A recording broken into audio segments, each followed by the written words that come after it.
আপনি যে টিচিং লেভেলটা পড়িয়েছিলেন ওখানে হ্যাঁ। আপনি মানে তিনটে বলেছেন, কিন্তু আমি মানে 2020 সালে যখন আমি নেটের এক্সাম দিয়েছিলাম সেখানে দেখেছিলাম যে চারটা লেভেলের কিন্তু মানে চারটা লেভেলই দেওয়া ছিল। তার সাথে সাথে আমি মানে বইগুলো পড়লাম, মানে দু একটা বই পড়লাম, স্টাডি করলাম, দেখলাম যে ওখানে মানে অটোনোমাস লেভেলটাকেও ইনক্লুড করেছে, মানে 1976 সালে দিঘি ওই তিনটিয়া মডেলের সাথে মানে তিনটিয়া নামের সাথে লেভেলের সাথে আর একটা লেভেলকে নতুন অ্যাড করেছেন, সেইটা অটোনোমাস লেভেল বলে বলছে। তো ওইটা কি মানে তিনটেই লেভেল হবে না চারটা হবে? আচ্ছা, ঠিক আছে, এটা আগে একটু বলে দিই। যখন তোমরা টিচিং এর লেভেল পড়বে, ঠিক আছে, টিচিং এর লেভেল মেনলি তিনটে লেভেলেই টিচিংটাকে কমপ্লিট করা হয়। সেটা হচ্ছে মেমোরি লেভেল, আন্ডারস্ট্যান্ডিং লেভেল এবং রিফ্লেক্টিভ লেভেল। এবার বিগিয়ান হান্ট যেটা করলো, বিগিয়ান হান্ট যখন রিফ্লেক্টিভ লেভেল দিয়ে কাজ করলো, রিফ্লেক্টিভ লেভেল দিয়ে কাজ করার সময় তখন তারা রিফ্লেক্টিভ লেভেলের সাথে আরেকটা লেভেল অ্যাড করলো, সেটা হচ্ছে অটোনোমাস ডেভেলপমেন্ট লেভেল। এটা অ্যাজ সাচ টিচিং এর কোনো লেভেল না। এটা যখন তোমরা ওই তিনটে লেভেলকে আলাদা করছো, সেই এবং তিনটে লেভেলের লেভেলকে বাদ দিলেও কিছু কিছু জায়গায় স্টুডেন্টরা নিজে নিজে শেখে। ওই নিজে নিজে যে শিখছে সেইটাকে বলা হচ্ছে অটোনোমাস ডেভেলপমেন্ট লেভেল। আমি তাও পরের দিন, যেদিন মানে পার্ট 4 ক্লাস করব, ওই দিন এই চারটে লেভেল একসাথে করে এক্সাম্পল দিয়ে আবার বিস্তারিত আলোচনা করে দেবো। ঠিক আছে? হ্যাঁ স্যার, ঠিক আছে। হ্যাঁ। আচ্ছা, এই আজকে পিপিটি কি দেখা যাচ্ছে? হ্যাঁ স্যার। হ্যাঁ ঠিক স্যার, আছে। দেখা যাচ্ছে। তো আজকে, আচ্ছা, ঠিক, আজকে আমাদের যেটা আলোচ্য বিষয় ছিল, অর্থাৎ ইউনিট 7 এর পেডাগজি, অ্যান্ড্রাগজি এন্ড অ্যাসেসমেন্ট, আমরা যেটা কন্টিনিউ করছিলাম, আমরা এই ইউনিটটাকে কমপ্লিট করব এবং কন্টিনিউ করব। আজকে আমরা মানে আগের দিনের যে দুটো ক্লাস ছিল, আমরা পার্ট 1 এবং পার্ট 2 যে দুটো দেখেছিলাম, আজকে পার্ট 3টা দেখবো। পার্ট 3টা যেটা আছে, সিলেবাসটা আগে তোমরা দেখে নাও। তোমাদের কাছে হয়তো সিলেবাস রেডি আছে, আমি বলেছিলাম রেডি রাখতে। সিলেবাসটা তোমরা ওখান থেকেও দেখতে পারো এবং স্ক্রিনেও দেখতে পারো। তো পার্ট 3টা বলতে পারো বা পার্ট 3টা বলতে পারো সেই সাব ইউনিটের মধ্যে ছোট থেকে ছোটতম, মানে ইউনিটটা সত্যিই খুবই ছোট এবং এখান থেকে তুলনামূলক প্রশ্ন কম আসে, বাট প্রশ্ন কিন্তু আসে। এবং যে প্রশ্নগুলো আসে, প্রশ্নগুলো একটু টাফ, মানে টাফ না ঠিক, ট্রিকটা বেশি। মানে লাস্ট 3-4 বছরের প্রশ্ন যদি তোমরা দেখো, পেডাগজি অ্যাসেসমেন্টের পার্ট 3 থেকে যে প্রশ্নগুলো আসছে, সেইগুলো প্রশ্নগুলো খুবই কম, মানে কোনো বছর দিচ্ছে, কোনো বছর দিচ্ছে না, বাট যে বছর দিচ্ছে সে বছর কিন্তু এখান থেকে প্রশ্নটা একটু টাফ দিচ্ছে। তো আমরা আজকে এই যে ইউনিটটা আছে, ইউনিটটা একটু ভালোভাবে পড়ার চেষ্টা করব এবং ইউনিটে একটু বোরিং। তো আমরা চেষ্টা করবো যে একটু এক্সাম্পলের সাথে ইউনিটটা অ্যাজ ওভারঅল কি করে তুলতে পারি সেটা চেষ্টা করবো। তো এখানে আমরা যেটা পড়ছি সেটা পার্ট সির যে ব্যাপারগুলো, সাব ইউনিট গুলো আছে সেইগুলো পড়বো। এবং পার্ট বির আগের দিনে একটা সাব ইউনিট আমরা বাদ দিয়ে দিয়েছিলাম, সেটা হচ্ছে relation between objectives and outcome, সেটাও আজকে একটু দেখে নেবো। তাহলে নাও শুরু করা যাক।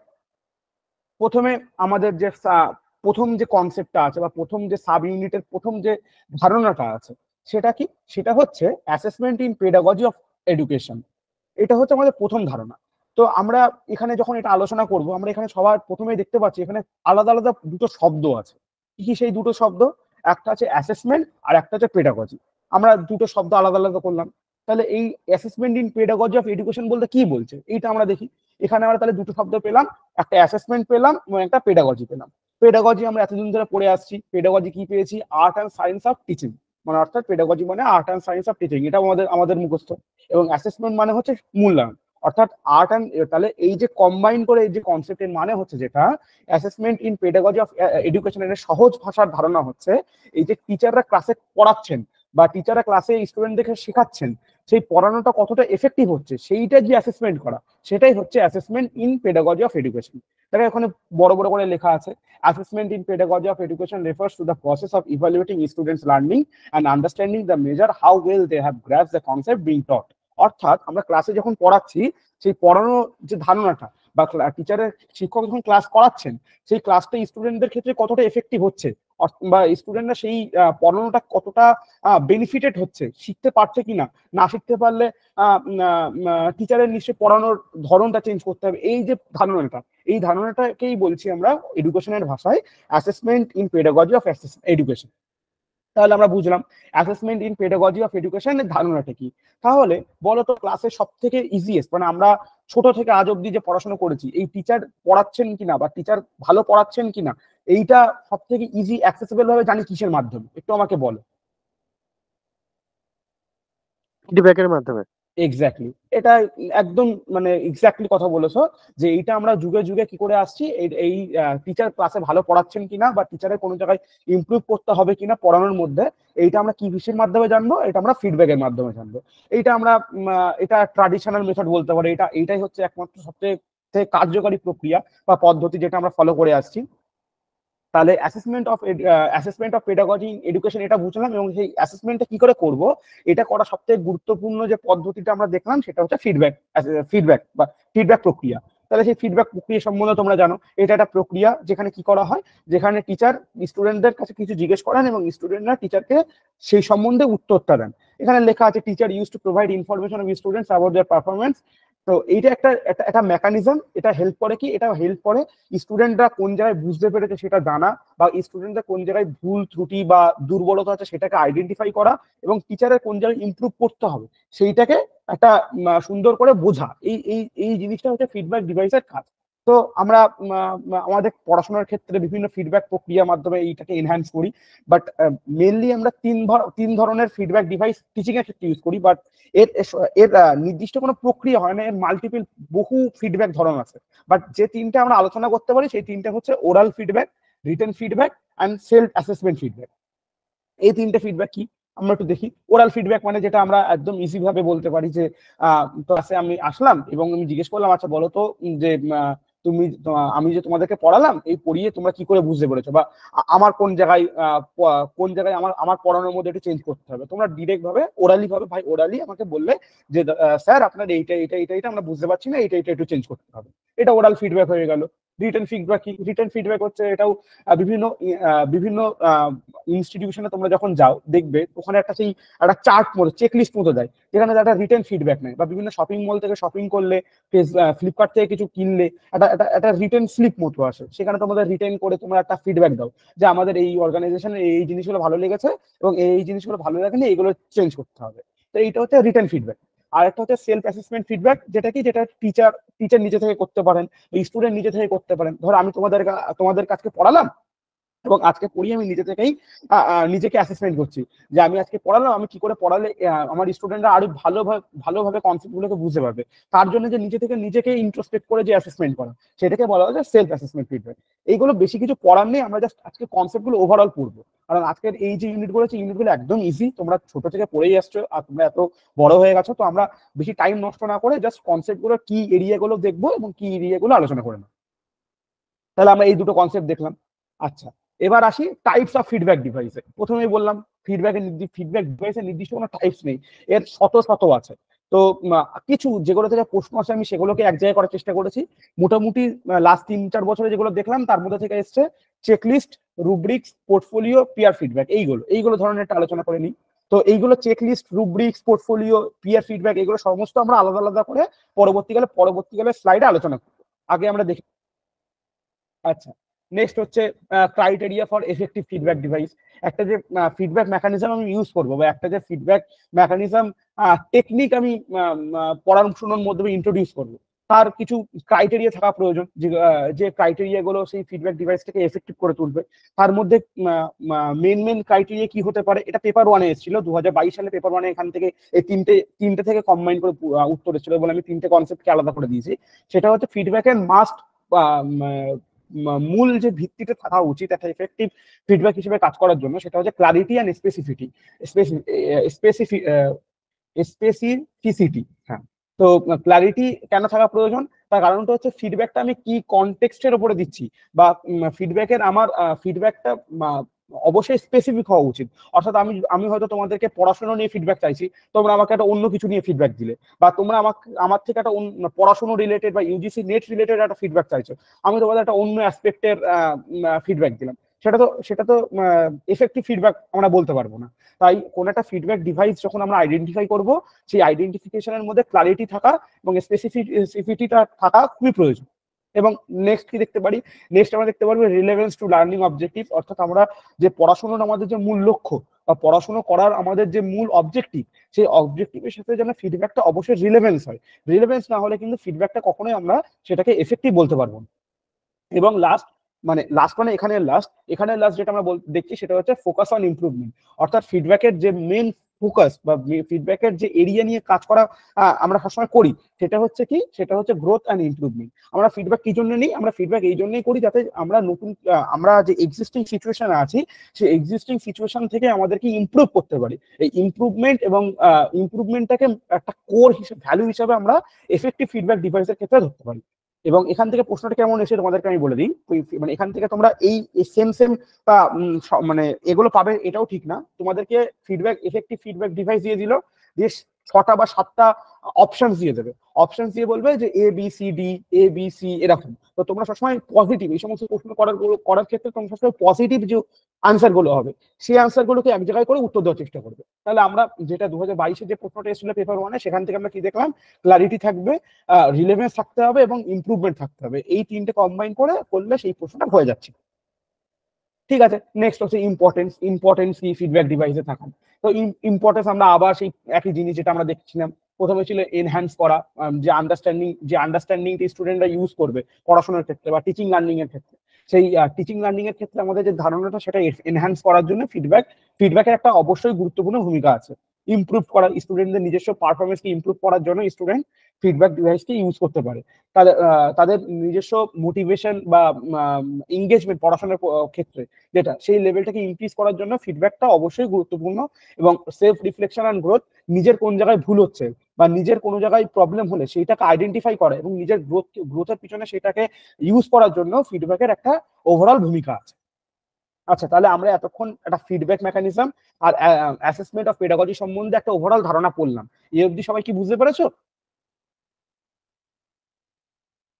হ্যাঁ স্যার, বুঝতে স্যার পেরেছি। এনহ্যান্স আন্ডারস্ট্যান্ডিং আরেকবার বলে দিন না। কোনটা?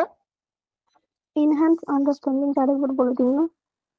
এনহ্যান্স আন্ডারস্ট্যান্ডিংটা, আচ্ছা এনহ্যান্স, ইম্পর্টেন্ট এর যে ফার্স্ট এটা আচ্ছা এনহ্যান্স আন্ডারস্ট্যান্ডিং। আচ্ছা ধরো তোমরা আজকে পড়লে, ধরো আমি তোমাদেরকে পড়ালাম, ঠিক আছে, এই এনহ্যান্স আন্ডারস্ট্যান্ডিংটার খুব সুন্দর এক্সাম্পল তুমি নিজেই দিলে। দেখো, এই আমি তোমাদেরকে জিজ্ঞেস করলাম যে তোমরা বুঝতে পেরেছো? তোমার একটা জায়গায় সমস্যা হচ্ছিল বলে তুমি বললে যে এনহ্যান্স, স্যার এইটা একটু বুঝিয়ে দিন। এইটা কি জন্য হলো? এইটার ইম্পর্টেন্সটা হচ্ছে ফিডব্যাক। এই আমি তোমাদেরকে ফিডব্যাক নিলাম যে সবাই বুঝতে পেরেছো, তুমি বললে যে হ্যাঁ স্যার আমি ওই জায়গাটা বুঝতে পারছি না, ওইটা বুঝিয়ে দেন। এইটা হচ্ছে ফিডব্যাকের ইম্পর্টেন্স। যে কোনো জিনিসটা, কোনো কনসেপ্টটাকে আমি ভালোভাবে বোঝার জন্য, আমার বেটার আন্ডারস্ট্যান্ডিং এর জন্য ফিডব্যাকটা খুব গুরুত্বপূর্ণ একটা পদ্ধতি। যেখানে আমরা বলতে পারবো, জিজ্ঞেস করতে পারবো যে স্টুডেন্টদের কোনো জায়গায় বুঝতে ভুল হচ্ছে কিনা বা কোনো জায়গায় সমস্যা হচ্ছে কিনা, সেটা আইডেন্টিফাই করার ক্ষেত্রে আমাকে এই যে ফিডব্যাক জিনিসটা আছে সেটা কার্যকরী ভাবে অ্যাপ্লাই করা হয়। বুঝতে পেরেছো এবার? হ্যাঁ স্যার। হ্যাঁ, ভেরি গুড। তাহলে মোটামুটি আমরা এই প্রথম 4-5টা স্লাইডে যেগুলো পড়েছি একদম বাচ্চাদের জিনিস আবার একবার থরলি দেখে গেলাম। প্রথমে ছিল assessment in pedagogy of education, এটা কি আমরা বুঝলাম। এখানে বেসিক্যালি এখানে কি হচ্ছে, এখানে টিচিং আমরা যেটা করছি বা ক্লাসের টিচার যে পড়াচ্ছেন সেই পড়ানোটা টিচার স্টুডেন্টদের ক্ষেত্রে এফেক্টিভ হচ্ছে কিনা বা সেটা স্টুডেন্টের ক্ষেত্রে বেনিফিটিং হচ্ছে কিনা, সেইটার যে মূল্যায়ন, সেটাকেই বলা হচ্ছে assessment in pedagogy of education. এটা কিভাবে করবো? এটা ফিডব্যাকের মাধ্যমে করবো। ফিডব্যাক মোটামুটি কয় ভাগে টিচিং এর ক্ষেত্রে ইউজ করা হয়? Oral, written and self assessment. এগুলো কি সম্বন্ধে জানলাম, এই টাইপ গুলো কি দেখলাম এবং এর ক্রাইটেরিয়া এবং এর ইম্পর্টেন্স আমরা আলোচনা করলাম। এবার আমরা কিছু অল্টারনেটিভ টুলস বা অল্টারনেটিভ ফিডব্যাক যে এগুলো ছিল সেইগুলো দেখি, যেটা ছিল অ্যাসেসমেন্ট অফ পোর্টফোলিও। এইগুলো তোমরা যখন টিচার এডুকেশন পড়বে বা তোমরা যখন পেপার 1 পড়বে, তখন তোমরা দেখবে এগুলো বিভিন্ন অল্টারনেটিভ অ্যাসেসমেন্ট টুল হিসাবে এগুলো পরিচিত। অর্থাৎ অ্যাসেসমেন্ট টুল আমরা কি আগের দিন পড়েছিলাম? Summative assessment, formative assessment, diagnostic assessment, placement assessment. অর্থাৎ এইগুলোর মাধ্যমে কি হচ্ছিল, আমরা মূল্যায়ন করছিলাম যে স্টুডেন্ট কতটা শিখছিল। এইগুলো একটা অল্টারনেটিভ অ্যাসেসমেন্ট টুলস। এইগুলোর মাধ্যমে আমরা জানতে পারবো কি একটা স্টুডেন্ট কতটা জানতে পেরেছে বা একটা স্টুডেন্টের কতটা কোনো দক্ষতা কতটা, সেইটা আমরা এই সমস্ত অল্টারনেটিভ অ্যাসেসমেন্ট টুলের মাধ্যমে পড়বো। সেগুলো কি? প্রথমে ছিল অ্যাসেসমেন্ট অফ পোর্টফোলিও। দেখো তোমরা প্রথমে এখানে আমি একটা পোর্টফোলিওর একটা এক্সাম্পল হিসেবে একটা ফটো অ্যাটাচ করেছি। এইটা হচ্ছে টিপিক্যাল একটা পোর্টফোলিওর একটা এক্সাম্পল। এখানে কি হয়, এখানে কি হচ্ছে, এখানে দেখো এখানে লিখে দিয়েছে পোর্টফোলিও কি হচ্ছে। পোর্টফোলিও একটা কালেকশন অফ ডেটা, যেখানে একটা স্টুডেন্টের ওভার পিরিয়ড অফ টাইমে সে যা যা জীবনে মানে অ্যাচিভ করেছে সেই অ্যাচিভমেন্ট গুলো লেখা থাকে। তোমরা যখন লিঙ্কডইন বা কোনো জায়গায় তোমরা যখন বায়োডাটা তৈরি করো বা তোমরা যখন কোনো একটা নিজেদের একটা সিভি তৈরি করো, সেটা একটা পোর্টফোলিও। সেটাও একটা উদাহরণ হচ্ছে টিপিক্যাল এক্সাম্পল অফ পোর্টফোলিও। সেখানে কি থাকে, সেখানে তোমাদের মাধ্যমিকের নাম্বার, উচ্চ মাধ্যমিকের নাম্বার, গ্রাজুয়েশনে কি নিয়ে পড়েছো তার নাম্বার, নেট পাস করলে সেইগুলো, কোনো টিচিং এক্সপিরিয়েন্স থাকলে সেইগুলো, বা জীবনে কোনো স্কিল শিখে থাকলে সেইগুলো, মানে অর্থাৎ এক স্টুডেন্টদের একটা ওভারঅল ধারণা আমি সেই অ্যাসেসমেন্ট পোর্টফোলিওর মাধ্যমে নিয়ে নেবো, যেখানে তার সম্বন্ধে তার সমস্ত ব্যাকগ্রাউন্ড এবং সে যা যা পড়াশোনা করেছে, সে ওভার পিরিয়ড অফ টাইমে তার যা যা কালেকশনস আছে যেগুলো দেখানোর মতো, বা যেগুলোর মাধ্যমে এটা মানে এটা রিফ্লেক্ট করা যাবে যে সে কি কি জীবনে অ্যাচিভ করেছে, সেইটার যে কালেকশন সেটাকেই বলা হচ্ছে পোর্টফোলিও। আশা করছি এটা তোমরা জানো। এবং এখান থেকে দেখো পোর্টফোলিও থেকে যা যা প্রশ্ন আসবে একটা কি টার্ম থাকবে, সেই কি টার্মটা কি, সেই কি টার্মটা হচ্ছে over the period of time. অর্থাৎ over the period of time যখনই থাকবে তখনই সেই উত্তরটা চোখ বন্ধ করে পোর্টফোলিও হয়ে যাবে। পোর্টফোলিওর মূল শর্তই হচ্ছে একটা লং টাইম, সেই লং টাইমের মধ্যে আমি যা যা সে সাকসিড করেছে জীবনে, যা যা সে জীবনে অ্যাচিভ করেছে তার একটা রূপরেখা, সেটা হচ্ছে একটা টিপিক্যাল এক্সাম্পল অফ পোর্টফোলিও। আচ্ছা, এরপরে কি আছে? এরপরে আছে রিফ্লেকটিভ জার্নাল। তাহলে পোর্টফোলিও জিনিসটা আমি কি বুঝলাম, এবার আসলাম রিফ্লেকটিভ জার্নাল। রিফ্লেকটিভ জার্নাল এমনই একটা একটা অল্টারনেটিভ অ্যাসেসমেন্ট টুলস। এটা কি করতে পারে, এটা টিচার স্টুডেন্ট দুজনে ইউজ করতে পারে, বা যে কেউ ব্যক্তি ইউজ করতে পারে। এটা কি হয়, এখানে একজন টিচার বা এখানে একজন স্টুডেন্ট সে কি করতে পারে, সে নিজের থট, নিজের এক্সপিরিয়েন্স, নিজের রিফ্লেকশনস, নিজের এনিথিং, সে নিজেকে যা যা ফিউচারে ইমপ্রুভ করতে চায় সে সেইটাকে লিপিবদ্ধ করতে পারে।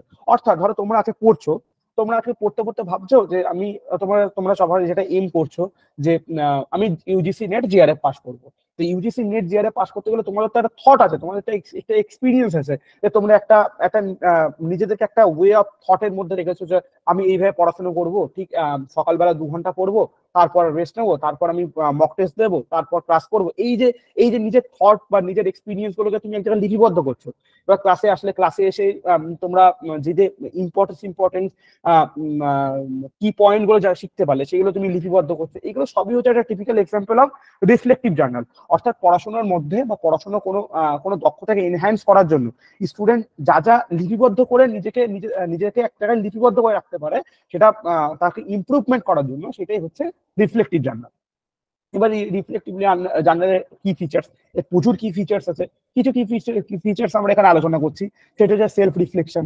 অবশ্যই রিফ্লেকটিভ জার্নাল আমরা যখন দেখলাম রিফ্লেকটিভ জার্নালে আমরা আমাদের থট, এক্সপিরিয়েন্স এইসবগুলো লিপিবদ্ধ করছি, তার মানে সেখানে আমরা রিফ্লেকশন লিপিবদ্ধ করছি যে কোন জায়গায় আমি ভুল করেছি, কি করলে আমি এটা ঠিক করতে পারতাম, বা এইটা ভবিষ্যতে আমি কি করে ঠিক করতে পারবো, সেই জিনিসগুলো সেলফ রিফ্লেকশনের মধ্যে পড়ছে।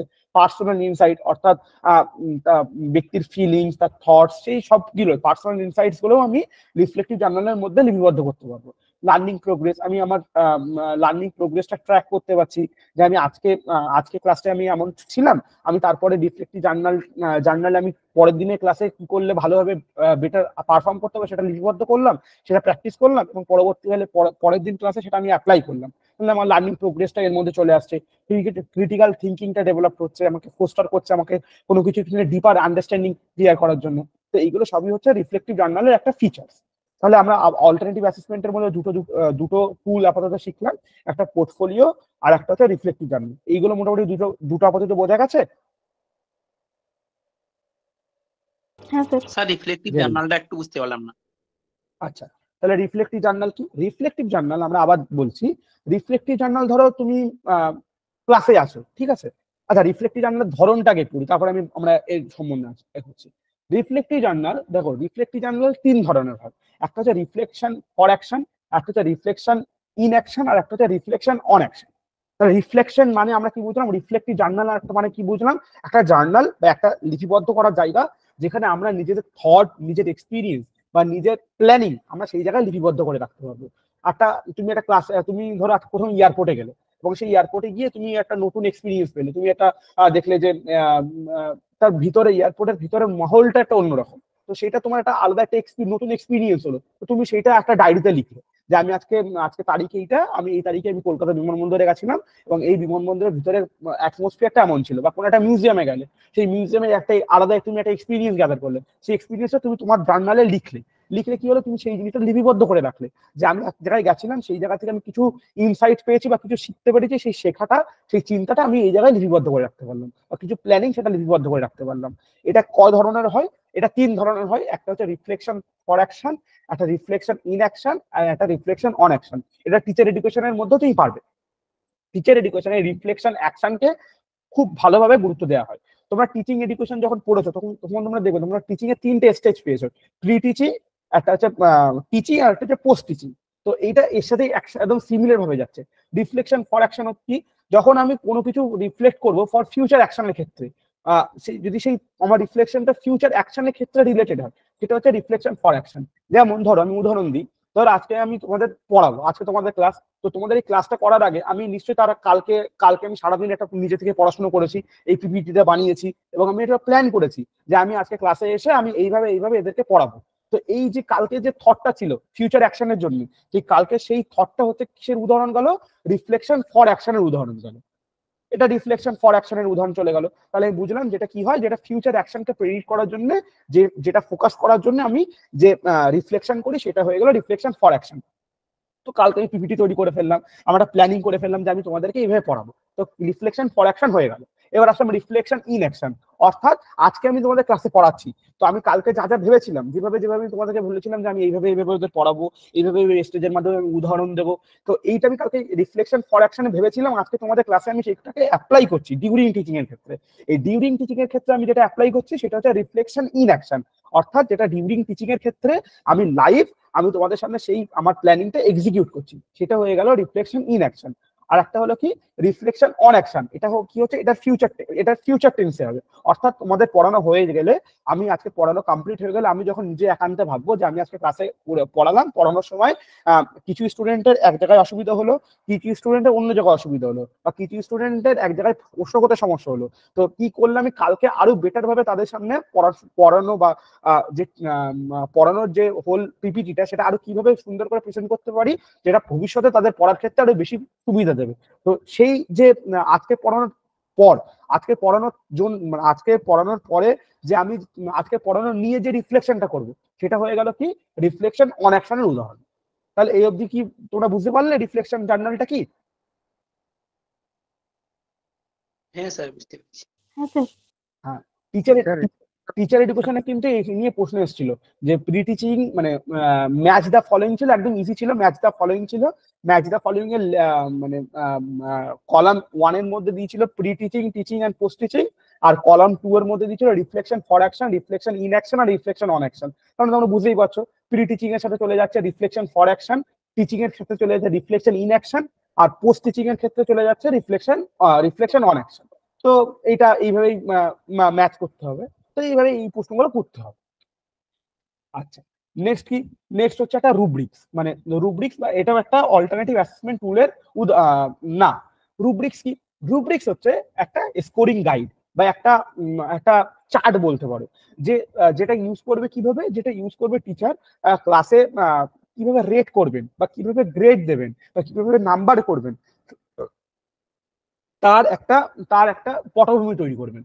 অর্থাৎ এখানে এই রুব্রিক্সটা একটা প্রি ডিটারমাইন বলতে পারো, মানে প্রি ডিটারমাইন বলতে পারো, যেটা ইউজ করে, যেটা দেখে স্টুডেন্ট টিচার সেই স্টুডেন্টদেরকে রেট করবে। এর এক্সাম্পল হিসেবে তোমরা বলতে পারো, দেখতে পারবে যখন এক্সটার্নাল ক্লাস স্কুলে আসেন বা ইউনিভার্সিটিতে আসেন, এবং এক্সটার্নাল যখন স্টুডেন্টদেরকে অন দ্য বেসিস অফ তাদের পারফরমেন্স যখন নাম্বার দেয়, হয়তো ক্লাসে একটা পিপিটি প্রেজেন্টেশন আছে এবং একটা এক্সটার্নাল এসছে, আমি ধরো এক্সটার্নাল, আমি ক্লাসে আমি ইউনিভার্সিটিতে গেলাম, এবং তোমরা সবাই সেখানকার স্টুডেন্ট, তোমরা সবাই নিজের একটা ইন্ডিভিজুয়াল টপিক চুজ করে নিলে, এবং সেই টপিক অনুযায়ী তোমরা প্রেজেন্টেশন দিচ্ছ, এবং আমি সেখানে নাম্বার দিলাম। তো অ্যাজ অ্যান এক্সটার্নাল হিসাবে, অ্যাজ অ্যান এক্সপার্ট হিসাবে আমাকে একটা রুব্রিক্স তৈরি করতে হবে। সেই কি রুব্রিক্স হবে? সেই রুব্রিক্সে থাকবে সেই স্টুডেন্টটা কিভাবে পিপিটি বানিয়েছে, এটা একটা রুব্রিক্সের একটা কলাম গেল। সেকেন্ড কলাম কি হচ্ছে, সেই স্টুডেন্টটা সেই পিপিটিটা কি করে প্রেজেন্ট করলো, সেটা একটা রুব্রিক্স গেল। থার্ড রুব্রিক্স কি আসলো, রুব্রিক্সের থার্ড পয়েন্ট কি আসলো, সে কিভাবে আফটার প্রেজেন্টেশন আমি যখন কোয়েশ্চেন অ্যান্সার করছি, সেই কোয়েশ্চেন অ্যান্সার গুলো অ্যান্সার কিভাবে দিচ্ছে। তো এইটা একটা গেল। তো এই একটা ওভারঅল ধারণা। তো একজন স্টুডেন্ট আসলো, সে একভাবে প্রথম তার প্রেজেন্টেশন দিল, তার প্রেজেন্টেশন আমি অন দ্য বেসিস অফ তিনটে ডোমেইন হিসেবে তাকে নাম্বার করলাম। সেকেন্ড স্টুডেন্ট আসলো, তাকে আমি on the basis of printed domain আমি তাকে নাম্বার দিলাম। তো এটাই হচ্ছে রুব্রিক, মানে এটা কি একটা স্কোরিং গাইড, যেখানে একটা স্টুডেন্ট একটা টিচার বিভিন্ন অন দ্য বেসিস অফ বিভিন্ন ডোমেইন তিনি নাম্বার ডোমেইন আলাদা করবেন এবং সেই ডোমেইন অনুযায়ী স্টুডেন্টকে নাম্বার প্রোভাইড করবেন। তো এই রুব্রিক্স এর একটা আমি উদাহরণ যেটা ইন্টারনেটে পেয়েছি সেটা হচ্ছে এইটা, যেখানে দেখো করে দিয়েছে knowledge of subject matter, critical thinking, communication and application of knowledge. অর্থাৎ যেটা আমি বললাম, টিচার কি দেখলেন, টিচার স্টুডেন্টের মধ্যে দেখছেন সেই স্টুডেন্টদের সেই সাবজেক্ট যে আলোচ্য বিষয় নিয়ে আলোচনা হচ্ছিল সেই বিষয়ের উপর স্টুডেন্টের জ্ঞান কত তার উপর সেটা একটা ডোমেইন, তার ক্রিটিক্যাল থিঙ্কিং কত তার উপর একটা ডোমেইন, তার কমিউনিকেশন স্কিল কত তার একটা ডোমেইন, আর তার সেই নলেজটাকে অ্যাপ্লাই করতে পারছে কিনা তার একটা ডোমেইন। তো এবার এখানে বিভিন্ন 5টা এলিমেন্ট আছে, যদি খুব ভালো হয় তাকে এক্সিলেন্ট দিলাম।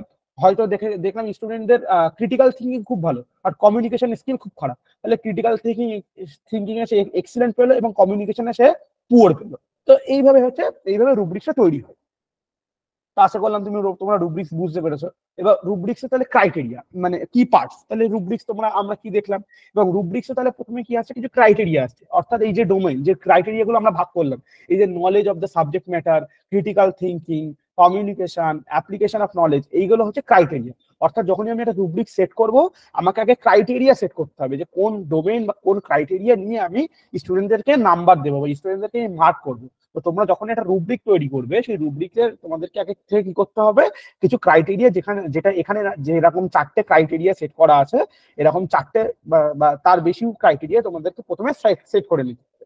আচ্ছা, দেন কি করতে হবে, দেন তোমাদেরকে সেই প্রত্যেকটা ক্রাইটেরিয়ার আলাদা পারফরমেন্স লেভেল তৈরি করতে হবে। যেরকম এখানে করা আছে 1 দিলে, ধরো 4 স্কেলে আমরা রেট করছি, সেখানে যদি স্টুডেন্ট কোনো ডোমেইনে 1 পায় তার মানে পুয়ার, 2 মানে ফেয়ার, 3 মানে গুড, 4 মানে এক্সেলেন্ট। তো এইভাবে প্রথম তাহলে রুব্রিক্স তৈরি করার ধারণা কি, প্রথমে আমাদের একটা ক্রাইটেরিয়া সেট করতে হবে, এবং সেকেন্ডে কি করতে হবে, একটা পারফরমেন্স লেভেল তৈরি করতে হবে, এবং লাস্টে একটা ফাইনাল জাজমেন্ট থাকবে যে স্টুডেন্টদের ওভারঅল আমরা স্টুডেন্টদেরকে দেখে আমরা এইটা বুঝি।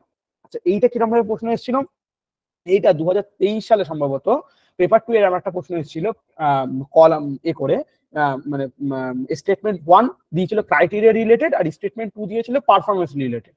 তো এরকম ভাবে প্রশ্ন কিন্তু আসতে পারে, মানে তোমরা তাহলে বুঝতে পারছো এখান থেকে প্রশ্ন খুবই কম, এখান থেকে হয়তো খুব বেশি হলে 1টা বা 2টো প্রশ্ন পেলে, বাট যে প্রশ্নগুলো আছে সেগুলো কিন্তু ট্রিকি হবে, অ্যানালিটিক্যাল হবে। তো তোমাদের সেই অ্যানালিটিক্যাল প্রশ্নগুলো বুঝতে হবে।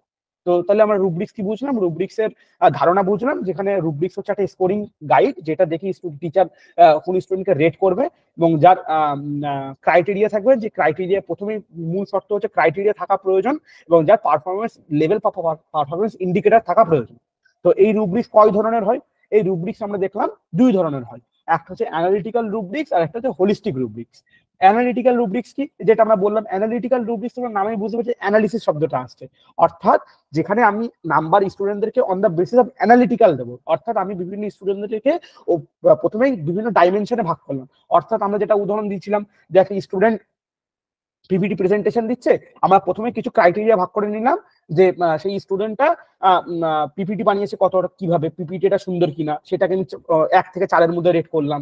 সে প্রেজেন্টেশন স্কিলটা দেখলাম, কমিউনিকেশন স্কিলটা দেখলাম 1 থেকে 4-এর মধ্যে। আচ্ছা, তারপরে প্রেজেন্টেশন করার পর তার কোশ্চেন আনসার সে কেমন ভাবে করছে, সেটাকে 1 থেকে 4-এর মধ্যে আমি একটা রেট করলাম। তো এইটা হচ্ছে, আমি যদি রুব্রিক্সটাকে এইভাবে ভাগ করি, তাহলে সেটা হয়ে গেল typical example of analytical rubrics. আর যদি হোলিস্টিক্যাল রুব্রিক্স কি, আমি কোনো এইভাবে ভাগ করছি না, আমি ক্লাসে এসে আমি একটা স্টুডেন্টকে দেখছি ওভারঅল সে পিপিটি প্রেজেন্টেশনটা কিরকম ভাবে দিচ্ছে। ক্লাসে আমার মনে হলো যে সে ওভারঅল স্টুডেন্টটা পিপিটি প্রেজেন্টেশন ভালোভাবে দিচ্ছে, তাহলে আমি তাকে বললাম যে হ্যাঁ, তুমি ভালো পিপিটি প্রেজেন্টেশন করেছো, তুমি ভালো নাম্বার পেলে। এবং ওভারঅল একটা স্টুডেন্ট আমি দেখলাম যে সে তার পিপিটি প্রেজেন্টেশন ভালো হচ্ছে না, আমি তাকে ওভারঅল একটা জাজমেন্ট দিয়ে দিলাম যে না, তোমার ইমপ্রুভমেন্টের প্রয়োজন, তোমার এটা ভালো হয়নি, তোমার পিপিটি প্রেজেন্টেশনটা ভালো হয়নি। তাহলে আমরা কি দেখলাম, স্কোরিং বাই গাইড বা রুব্রিক্স এটা 2 ধরনের হয়। এটা একটা হচ্ছে অ্যানালিটিক্যাল রুব্রিক্স আর একটা হচ্ছে হোলিস্টিক রুব্রিক্স। অ্যানালিটিক্যাল রুব্রিক্স হচ্ছে যখন আমরা স্কোরিং গাইডটাকে বিভিন্ন ক্রাইটেরিয়া বা বিভিন্ন ডাইমেনশনে ভাগ করে, প্রত্যেকটা ডাইমেনশনকে আলাদা আলাদা করে নাম্বারিং করব, এবং সেই নাম্বারিং গুলোকে একটা আলাদা আলাদা ডাইমেনশনে ভাগ করে অ্যানালিসিস করব, সেটা হয়ে গেল অ্যানালিটিক্যাল রুব্রিক্স। আর যদি আমি ওভারঅল যদি জাজমেন্ট দিয়ে দিই যে ওভারঅল তোমার পারফরমেন্সটা ভালো হয়েছে কি খারাপ হয়েছে, সেই পারফরমেন্স যদি আমরা করে দিই, তাহলে সেটা হয়ে যাবে হোলিস্টিক রুব্রিক্স এর উদাহরণ। তাহলে এই অবধি কি সবাই বুঝতে পেরেছো? হ্যাঁ স্যার, বুঝতে পেরেছি। হ্যাঁ স্যার। হ্যাঁ, তাহলে আজকে ইউনিট উঠে গেছে। আজকে ইউনিটের মধ্যে তেমন কিছু নেই, আর 2টো ছোট ছোট ধারণা আছে। হ্যালো স্যার, হ্যাঁ, বলো। বলছিলাম যে ওই রুব্রিক্স এর এক্সাম্পল হিসেবে আমরা যে মার্কশিট পাই, মানে ধরুন কোনো এক্সামের, মানে ধরুন গ্র্যাজুয়েশন বা এম এর যে মার্কশিট পাই, সেইটাকে আমরা অ্যাজ এ রুব্রিক্স এর উদাহরণ হিসেবে কি ইউজ করতে পারি? একটা সেন্সে পারো, একটা সেন্সে পারো কি বা কোন সেন্সে তুমি যদি মনে করো মানে যে যেমন ধরুন student মানে গ্রেড পয়েন্টে, যেহেতু মানে গ্রেড পয়েন্টে যেভাবে করছে, যেমন ধরুন আমরা কি মানে ধরুন এত এত নাম্বার থেকে এত নাম্বারের মধ্যে পেলে যে এ গ্রেড পয়েন্ট, সেই রকম লেখা থাকে হ্যাঁ না যে এক্সিলেন্ট, ভেরি গুড, গুড, হ্যাঁ মানে যে অপশন হিসেবে ওইটার কথা বলছি। হ্যাঁ, আমি ওটাই বলছি যে একটা সেন্সে পারবে, যদি তুমি ওই সেন্সে ধরো ওই সেন্সে পারবে। বাট যখন তুমি রেজাল্ট পেয়ে গেলে না, সেটা তো প্রথমেই ডিরেক্টলি চলে গেল অ্যাসোসিয়েট হয়ে গেল সামেটিভ ইভ্যালুয়েশনের সাথে।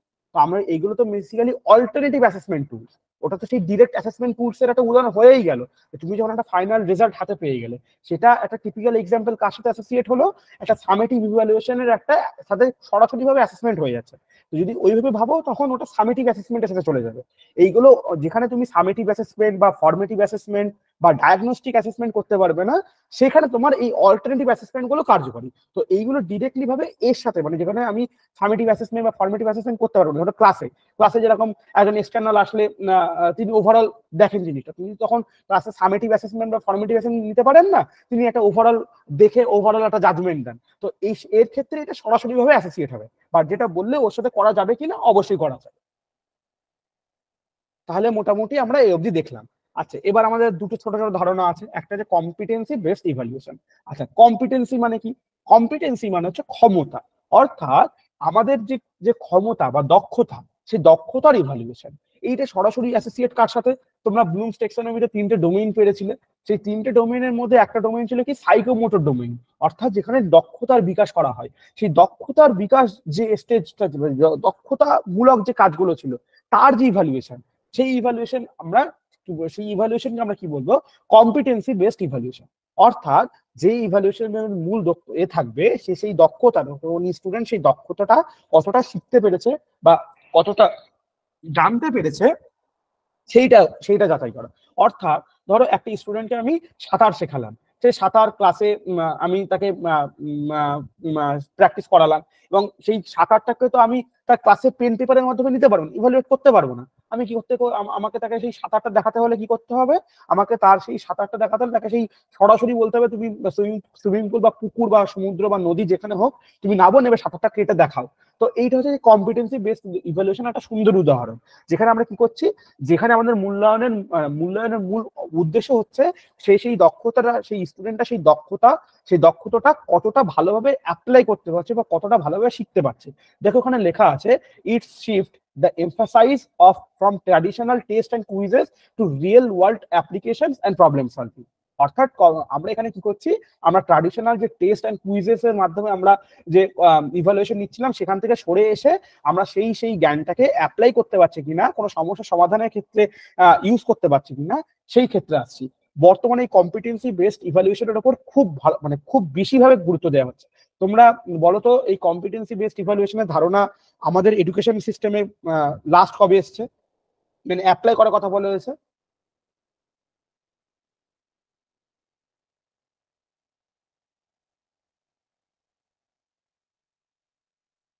বলতে পারবে?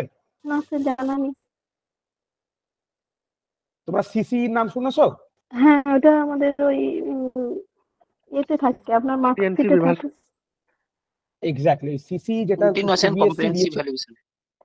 Continuous and comprehensive evaluation. আমি ওটাই তোমার বলছিলাম, এর ফুল ফর্মটা জিজ্ঞেস করছিলাম, সেটা হচ্ছে কন্টিনিউয়াস অ্যান্ড কম্প্রিহেন্সিভ ইভ্যালুয়েশন। এখানে কি করা হচ্ছে, এখানে সরাসরি সিবিএসসি যে এর মাদার বডি, সিবিএসসি এখানে ডিরেক্টলি ভাবে কম্পিটেন্সি বেসড ইভ্যালুয়েশনের সাথে চলে যাচ্ছে, যেটা প্রত্যেকটা প্রাইভেট স্কুল যেটা অলরেডি ফলো করেছে। তোমরা যদি দিল্লি বোর্ডের আন্ডারে কোনো স্কুল দেখো, তোমরা দেখবে তাদের রেজাল্টে দুটো আলাদা আলাদা সেকশন করেছে। একটা সেকশন পুরোপুরি ভাবে পেন পেপার, সেই ট্রাডিশনাল টেস্টে কতটা পেয়েছে সেইটা। আর একটা ইভালুয়েশন ওরা কি করছে, সেই স্টুডেন্টটা ডান্সিং কতটা কি পারফর্ম করছে, বা সেই স্পোর্টে কেমন, বা সে প্র্যাকটিক্যাল কোনো কোনো দক্ষতা শেখালে সেখানে কেমন, সিঙ্গিং এ কেমন, ডিবেটে কেমন, সেইটা তার একটা আলাদা আলাদা একটা করে তারা তাদের যে ফাইনাল রেজাল্টটা সেটা তৈরি করছে। তো এটা একটা টিপিক্যাল কম্পিটেন্সি বেসড ইভালুয়েশনের উদাহরণ। তো বর্তমানে আমাদের যে সরকারি বিদ্যালয়গুলোকে এইগুলোকে অ্যাকসেপ্ট করবে, এটাই আমাদের আশা। তো এইভাবে আমরা কম্পিটেন্সি বেসড ইভালুয়েশনের মাধ্যমে আসলে স্টুডেন্টরা সরাসরি তাদের জ্ঞানটাকে মানে যে জ্ঞানটা সেটা রিয়েল লাইফে অ্যাপ্লিকেশন করতে পারবে, এটাই আমাদের আশা। তো এর কিছু কোর এরিয়া আছে, সেটা হচ্ছে ক্লিয়ার এক্সপেকটেশন। কারণ তোমরা যখন জ্ঞানকে অ্যাপ্লাই করবে তখন অবশ্যই সেটা একটা সেই এক্সপেকটেশনটা ক্লিয়ার থাকবে। সেখানে কোনো ইদার সে পারবে ইদার সে পারবে না, মানে সেখানে এমন হবে না যে সে অল্প বুঝেছে বা কম বুঝেছে, সে ইদার সে পারবে ইদার সে পারবে না। তো এইটা একটা এর core area. Evidence of learning, এখানে এখানে লার্নিং এভিডেন্স সেন্ট্রিক, অর্থাৎ আমি মানে স্টুডেন্ট যতই বলুক যে হ্যাঁ স্যার আমি সাঁতার কাটতে পারি, ততক্ষণ আমরা সেই স্টুডেন্টের মুখের কথা তাকে বিশ্বাস করবো না, যতক্ষণ না আমরা সেটাকে অ্যাজ এ এভিডেন্স হিসেবে দেখবো না। অর্থাৎ স্টুডেন্ট নিজে থেকে সেটাকে ডেমনস্ট্রেট করে দেখাবে না, যে হ্যাঁ সে সুইমিং করে দেখাবে না যে আমি এইভাবে ভালো সুইমিং করছি বা আমি সুইমিং করছি, ততক্ষণ সেই লার্নিংটাকে কম্পিটেন্সি বেসড ইভালুয়েশনের মাধ্যমে আমরা সেটাকে মানে লার্নিং হিসেবে মানবো না। যা প্রোগ্রেস মনিটরিং, যেহেতু এটা একটা অ্যাপ্লিকেশন বেসড লার্নিং, তো এটা অবভিয়াসলি এটা প্রোগ্রেস মনিটরিং থাকবে। অর্থাৎ কোনো স্টুডেন্টই প্রথম মানে ডে 1 থেকেই খুব ভালো সাঁতার কাটতে পারবে না।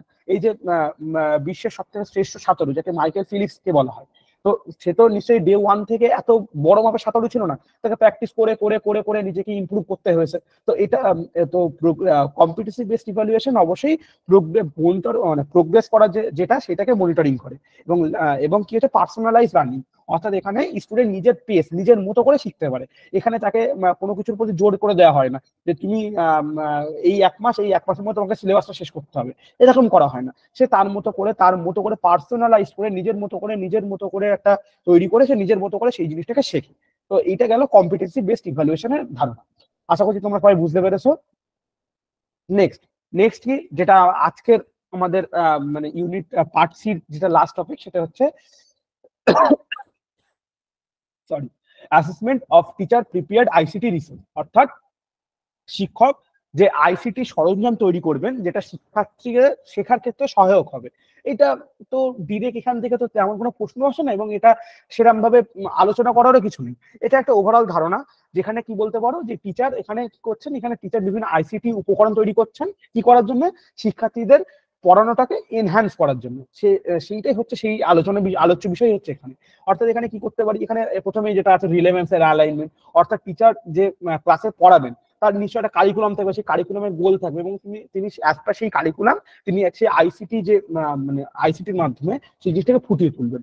যেমন উদাহরণ হিসেবে ধরো আজকে তোমাদের আমি ইউনিট 7 পড়াচ্ছি, ইউনিট 7 এর জন্য আমি তোমাদেরকে এই আইসিটির মাধ্যমে আইসিটি রিসোর্সকে ইউজ করে আমি একটা পিপিটি বানানো, এবং এই পিপিটিটা বানিয়ে পিপিটিটা দেখে তোমরা পড়ছো। তো এটা একটা টিচার প্রিপেয়ার আইসিটি রিসোর্সের একটা উদাহরণ হয়ে গেল। কোয়ালিটি কন্টেন্ট হচ্ছে কন্টেন্টকে কোয়ালিটি করার জন্য, কন্টেন্টকে মানে এনহ্যান্স করার জন্য আমরা আইসিটি ইউজ করতে পারি। টিচার যখন অডিও ভিজুয়াল, ধরো টিচার লেকচার মেথডে পড়াচ্ছে, তো লেকচার মেথডে পড়াতে যদি একটা ছবি দেয়, তো সেই ছবিটা যদি স্টুডেন্টদের অ্যাটেনশন সিকার হয় তাহলে সেই কন্টেন্টটা কোয়ালিটি এনহ্যান্স হচ্ছে। তো টিচার এইভাবেও আইসিটি ইউজ নিয়ে পড়ানোটাকে এনহ্যান্স করতে পারে। এঙ্গেজ অ্যান্ড ইন্টারঅ্যাক্টিভিটি, অর্থাৎ স্টুডেন্ট লেকচার মেথডে পড়তে গেলে স্টুডেন্ট বোর হয়ে যায়, তো টিচার কি করতে পারে, টিচার একটা এরকম পিপিটির মাধ্যমে পড়িয়ে স্টুডেন্টের সাথে আলোচনা করে পড়াশোনার মধ্যে তাদেরকে এঙ্গেজ করতে পারে। এইভাবেও টিচার আইসিটি ইউজ করে পড়াশোনাটাকে এনহ্যান্স করতে পারে। আরো কি আছে, ইনক্লুসিভিটি এন্ড অ্যাক্সেসিবিলিটি, হয়তো এখানে এমন কোনো স্টুডেন্ট আছে যে যার একটি স্পেশাল নিড বা স্পেশাল সাপোর্টের প্রয়োজন, অর্থাৎ কোন স্টুডেন্ট হয়তো চোখে কম দেখে, তাহলে আমরা দেখতে পারবো তার এই এগুলো পড়তে অসুবিধা হবে। তো টিচার যদি একটা সফটওয়্যার ইউজ করেন যেখানে ওই শব্দগুলোকে স্পিকিং মানে শোনা যাবে এমন যদি কোনো স্পিকার লাগিয়ে দেন, তখন তাহলে সেই স্টুডেন্টের ক্ষেত্রে সেটা ইজি হবে, এবং সেটা সম্বন্ধে শিখতে পারবে। তখন এটা আমরা ইনক্লুসিভ এডুকেশন পড়বো, তখন আরো ইন ডিটেল আমরা পড়বো। আমরা যেহেতু ওভারঅল আছে আমরা ওভারঅল পড়ে বেরিয়ে যাচ্ছি। তাহলে এইভাবে টিচার আইসিটি ইউজ করে টিচিং পদ্ধতিটাকে এনহ্যান্স করতে পারেন। সাপোর্ট অ্যান্ড রিসোর্স, তিনি বিভিন্ন মেটেরিয়াল দিতে পারেন, অনলাইন বিভিন্ন টিউটোরিয়াল দিতে পারেন, বিভিন্ন ভিডিও দিতে পারেন, যেটা ইউজ করে স্টুডেন্ট কি করতে পারে, স্টুডেন্ট তার পড়াকে এনহ্যান্স করতে পারে। ফিডব্যাক, টিচার কি করতে পারেন, টিচার স্টুডেন্টদের আইসিটি ইউজ করে তাদের ফিডব্যাক নিতে পারেন, এই ফিডব্যাকের মাধ্যমে তারা নিজেদেরকে ইমপ্রুভ করতে পারবে। তো এইভাবে মোটামুটি টিচার কি করতে পারে, আইসিটি রিসোর্সকে ইউজ করে তাদের পড়াশোনার বিষয়বস্তুকে এনহ্যান্স করতে পারে। এখান থেকে ডিরেক্ট কোনো প্রশ্ন আসে না, বাট এটা একটা ওভারঅল তোমাদের জানা জিনিস, সেই জিনিসটা আমরা একবার আলোচনা করে নিলাম।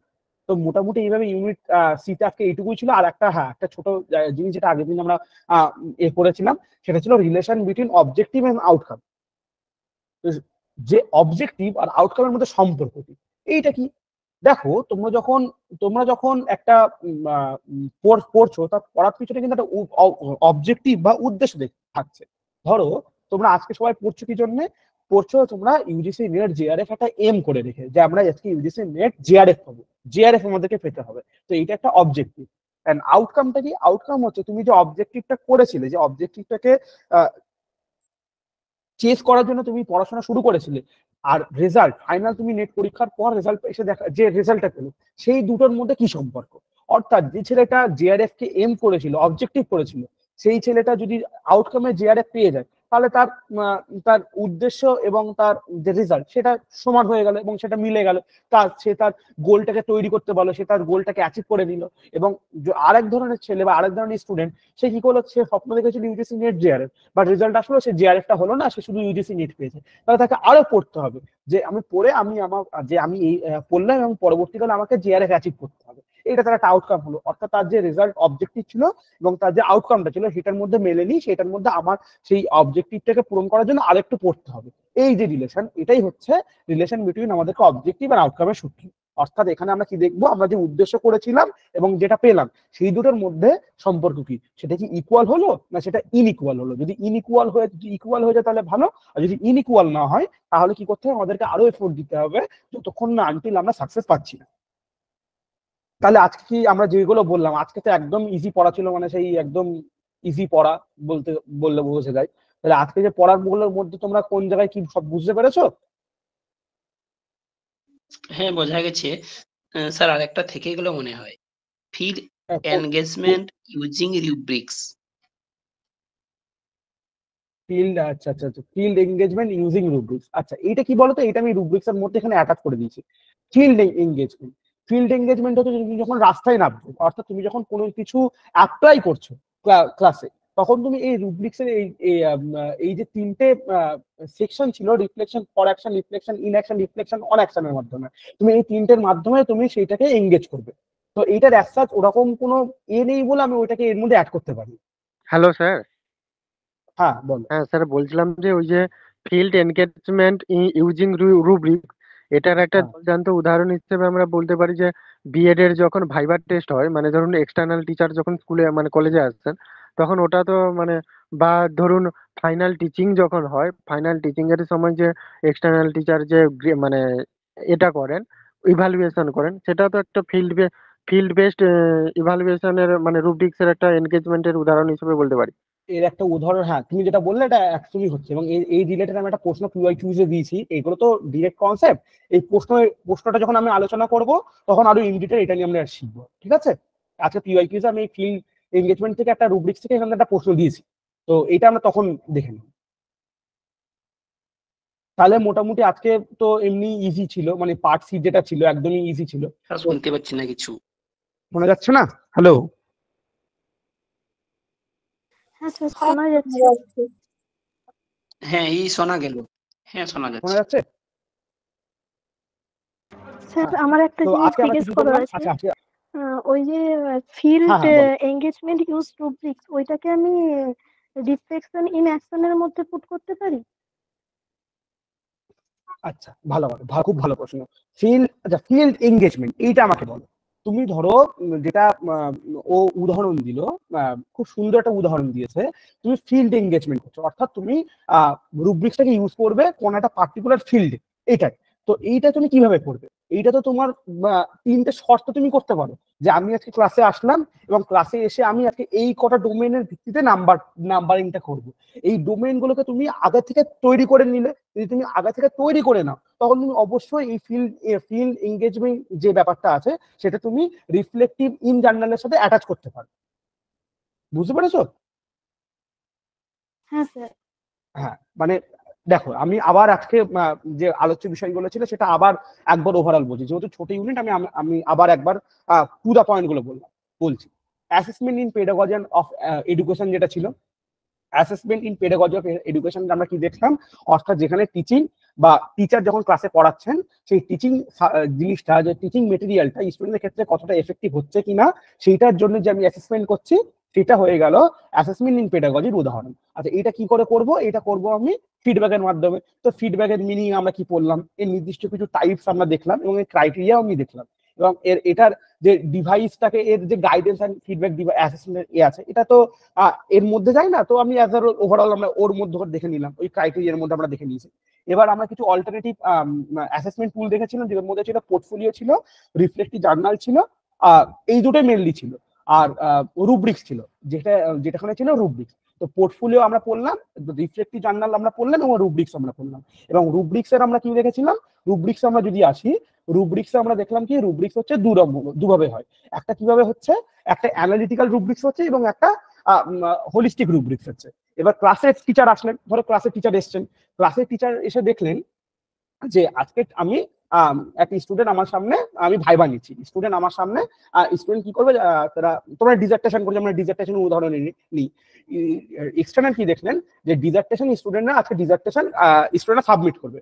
তো স্টুডেন্ট যদি এমন সিচুয়েশন দেখে, ফিল্ড বা সিচুয়েশনটা যদি এমন দেখে যেখানে তিনি দেখছেন যে আমি যে আমার কাছে বিভিন্ন স্টুডেন্ট আছে, অনেক স্টুডেন্ট আছে, 10টা বা 15টা স্টুডেন্ট আছে, তো আমি কি করলাম, সেই স্টুডেন্ট যে রিসার্চটা করেছে, সেই রিসার্চের বিভিন্ন মেথোডোলজি আছে, তারা সেই মেথোডোলজিটা ফলো করেছে কিনা, বা পিপিটিটা ঠিক করেছে কিনা, স্যাম্পলিংটা ঠিক করেছে কিনা, হাইপোথিসিসটা ঠিক করেছে কিনা, তিনি এরকম ভাবে ক্রাইটেরিয়া সেট করলেন, এবং সেই ক্রাইটেরিয়া সেট করে on the basis of criteria তিনি ডাইমেনশন দিয়ে দিলেন। এটা একটা ফিল্ড এঙ্গেজমেন্ট গেল। আর একটা ফিল্ড এঙ্গেজমেন্ট কি দেখলেন, ইনি এক্সটার্নাল দেখলেন যে স্টুডেন্ট আছে 100 জন স্টুডেন্ট আছে, এবং এটা টিচার যিনি এসেছিলেন তিনি মাস্টার লেভেলে এসেছিলেন। তিনি দেখলেন যে এরা যেহেতু মাস্টার্স লেভেলে পড়ছে, তো এদেরকে আমি এক্ষুনি এত ডিটেলে যাব না, আমি দেখবো যেহেতু এরা প্রথম হাতে খড়ি হচ্ছে রিসার্চের সাথে, তো আমি ওভারঅল দেখতে চাই যে স্টুডেন্ট ওভারঅল কতটা শিখতে পেরেছে বা ওভারঅল কতটা সুন্দরভাবে রিসার্চটা করেছে। তো তিনি ওভারঅল ভাবে দেখে বললেন যে হ্যাঁ বাবা, তুমি যে রিসার্চটা করেছো তুমি ভালো করেছো, বা বাবা তুমি রিসার্চটা করলে তোমার এই জায়গায় একটু ভুল ছিল, তুমি এই জায়গাটা ইমপ্রুভ করে নিলে। তাহলে তিনি ওই ফিল্ডে এসে তিনি নিজেকে সেইভাবে অ্যাডাপ্ট করলেন, এবং সেইভাবে তিনি হোলিস্টিক্যাল ভাবে তিনি সেটাকে অ্যাপ্লাই করলেন। এবার কি বোঝা গেছে?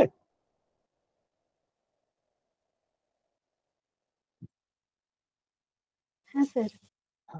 আচ্ছা, তাহলে কি কি ছিল, তাহলে এর মধ্যে আসি, যেটা হলো তাহলে এখানে ছিল কি, তাহলে এই অবধি আসলাম, রুব্রিক্স অবধি আসলাম, তারপরে ছিল কম্পিটেন্সি বেসড ইভ্যালুয়েশন, আর তারপরে ছিল assessment of teacher prepared ICT resource, আর লাস্ট যেটা পার্ট বির মধ্যে ছিল relation between objectives and outcome.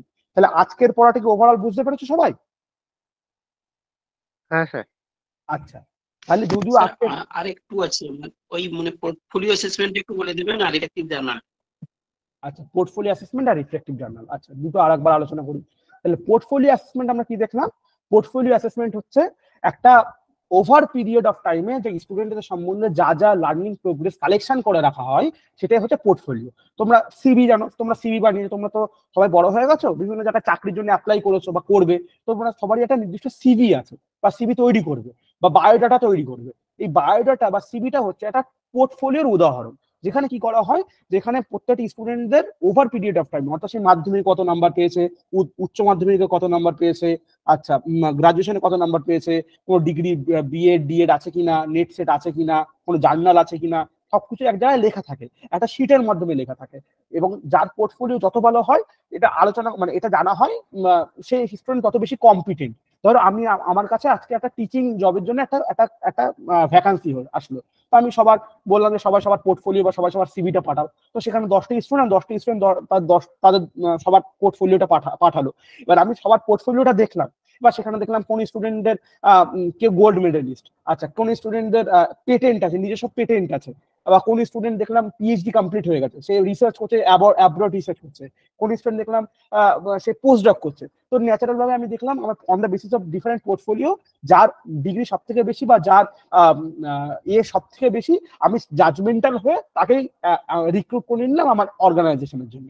তো এটা গেল পোর্টফোলিও। তোমরা যখন লিঙ্কডইন ওয়েবসাইটের নাম জেনেছো, তো ওটা ওখানে কিন্তু লিঙ্কডইনে সবার পোর্টফোলিওটা আপলোড করে, সেখানে তারা দেখায় যে তারা কোন কোম্পানিতে কাজ করেছে, কত বছর এক্সপিরিয়েন্স, তারা কি কি নিজেকে অ্যাচিভ করেছে, সেই সব জিনিসগুলো তারা সেই জায়গায় লিপিবদ্ধ করে রাখে। তো এইটা হচ্ছে টিপিক্যাল এক্সাম্পল অফ পোর্টফোলিও। আচ্ছা, আর রিফ্লেক্টিভ জার্নালটা কি, রিফ্লেক্টিভ জার্নালটা একটু আলাদা। রিফ্লেক্টিভ জার্নালটা কি হচ্ছে, এখানে কি হচ্ছে, এখানে কোনো ব্যক্তি তার নিজস্ব থট বা নিজস্ব এক্সপিরিয়েন্স বা নিজস্ব ধারণা সেটা লিপিবদ্ধ করে রাখছে।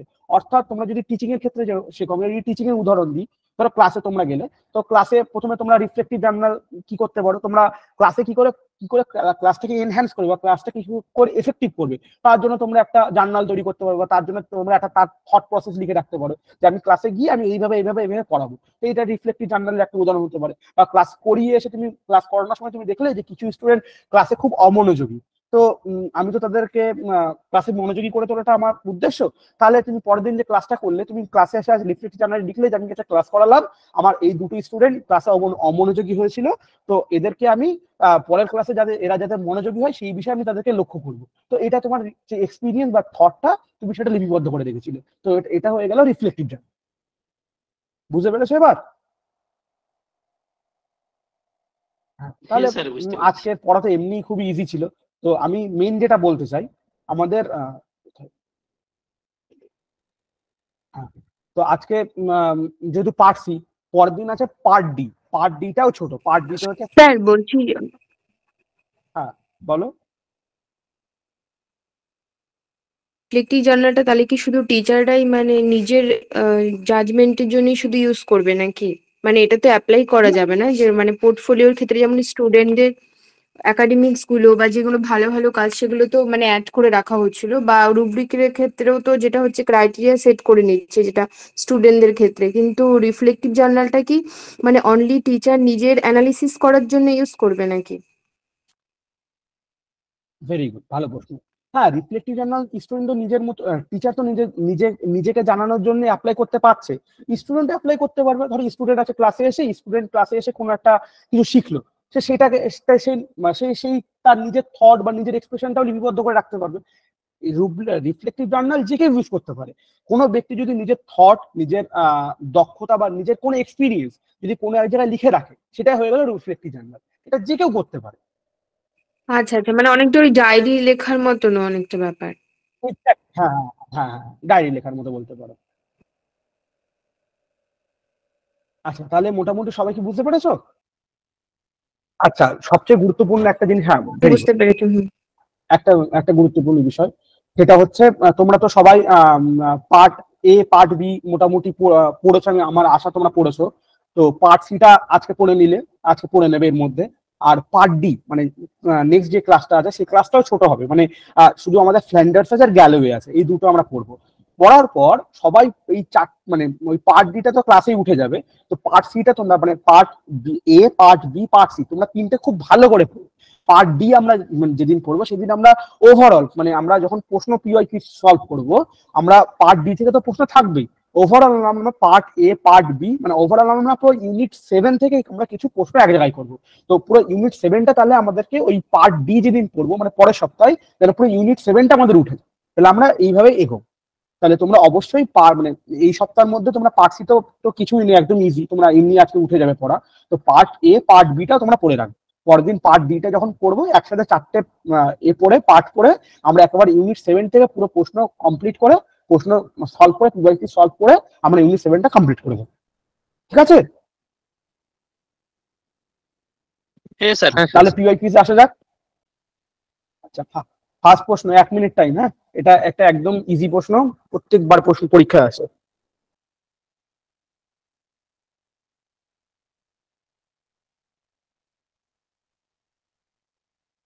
ভেরি গুড, অ্যান্সার দেখলাম সবার।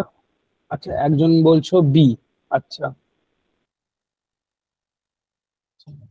ইয়েস, রাইট অ্যান্সার হচ্ছে কি, এ না বি? রাইট অ্যান্সার হচ্ছে সি। রুব্রিক্স হচ্ছে একটা গাইড টুল, এটাও যেমন ঠিক। রুব্রিক্স সোশ্যাল স্কিলের ক্ষেত্রে তো আমি অ্যাপ্লাই করছি। ধরো ক্লাসে টিচার কি করছেন, টিচার স্টুডেন্টদের দেখছেন সে পিপিটি দিচ্ছে কিনা, বা পিপিটি প্রেজেন্ট করছে কি করে, বা রিসার্চ মেথোডোলজিটা ঠিকঠাক করছে কিনা, এটা তো সোশ্যাল স্কিল। অবশ্যই এটা সোশ্যাল স্কিল। সে এটা তো অবভিয়াসলি তার সোশ্যাল স্কিলের মধ্যে পড়ছে। ওই জন্য এটা এ এন্ড বি, মানে বোথ এ এন্ড বি হচ্ছে অ্যান্সার। বোঝা গেছে? হ্যাঁ স্যার। এখান থেকে প্রশ্ন একটু একদমই কম আসে বা ট্রিকি আছে, তোমরা আরো ভালোভাবে দেখবে। নেক্সট প্রশ্ন।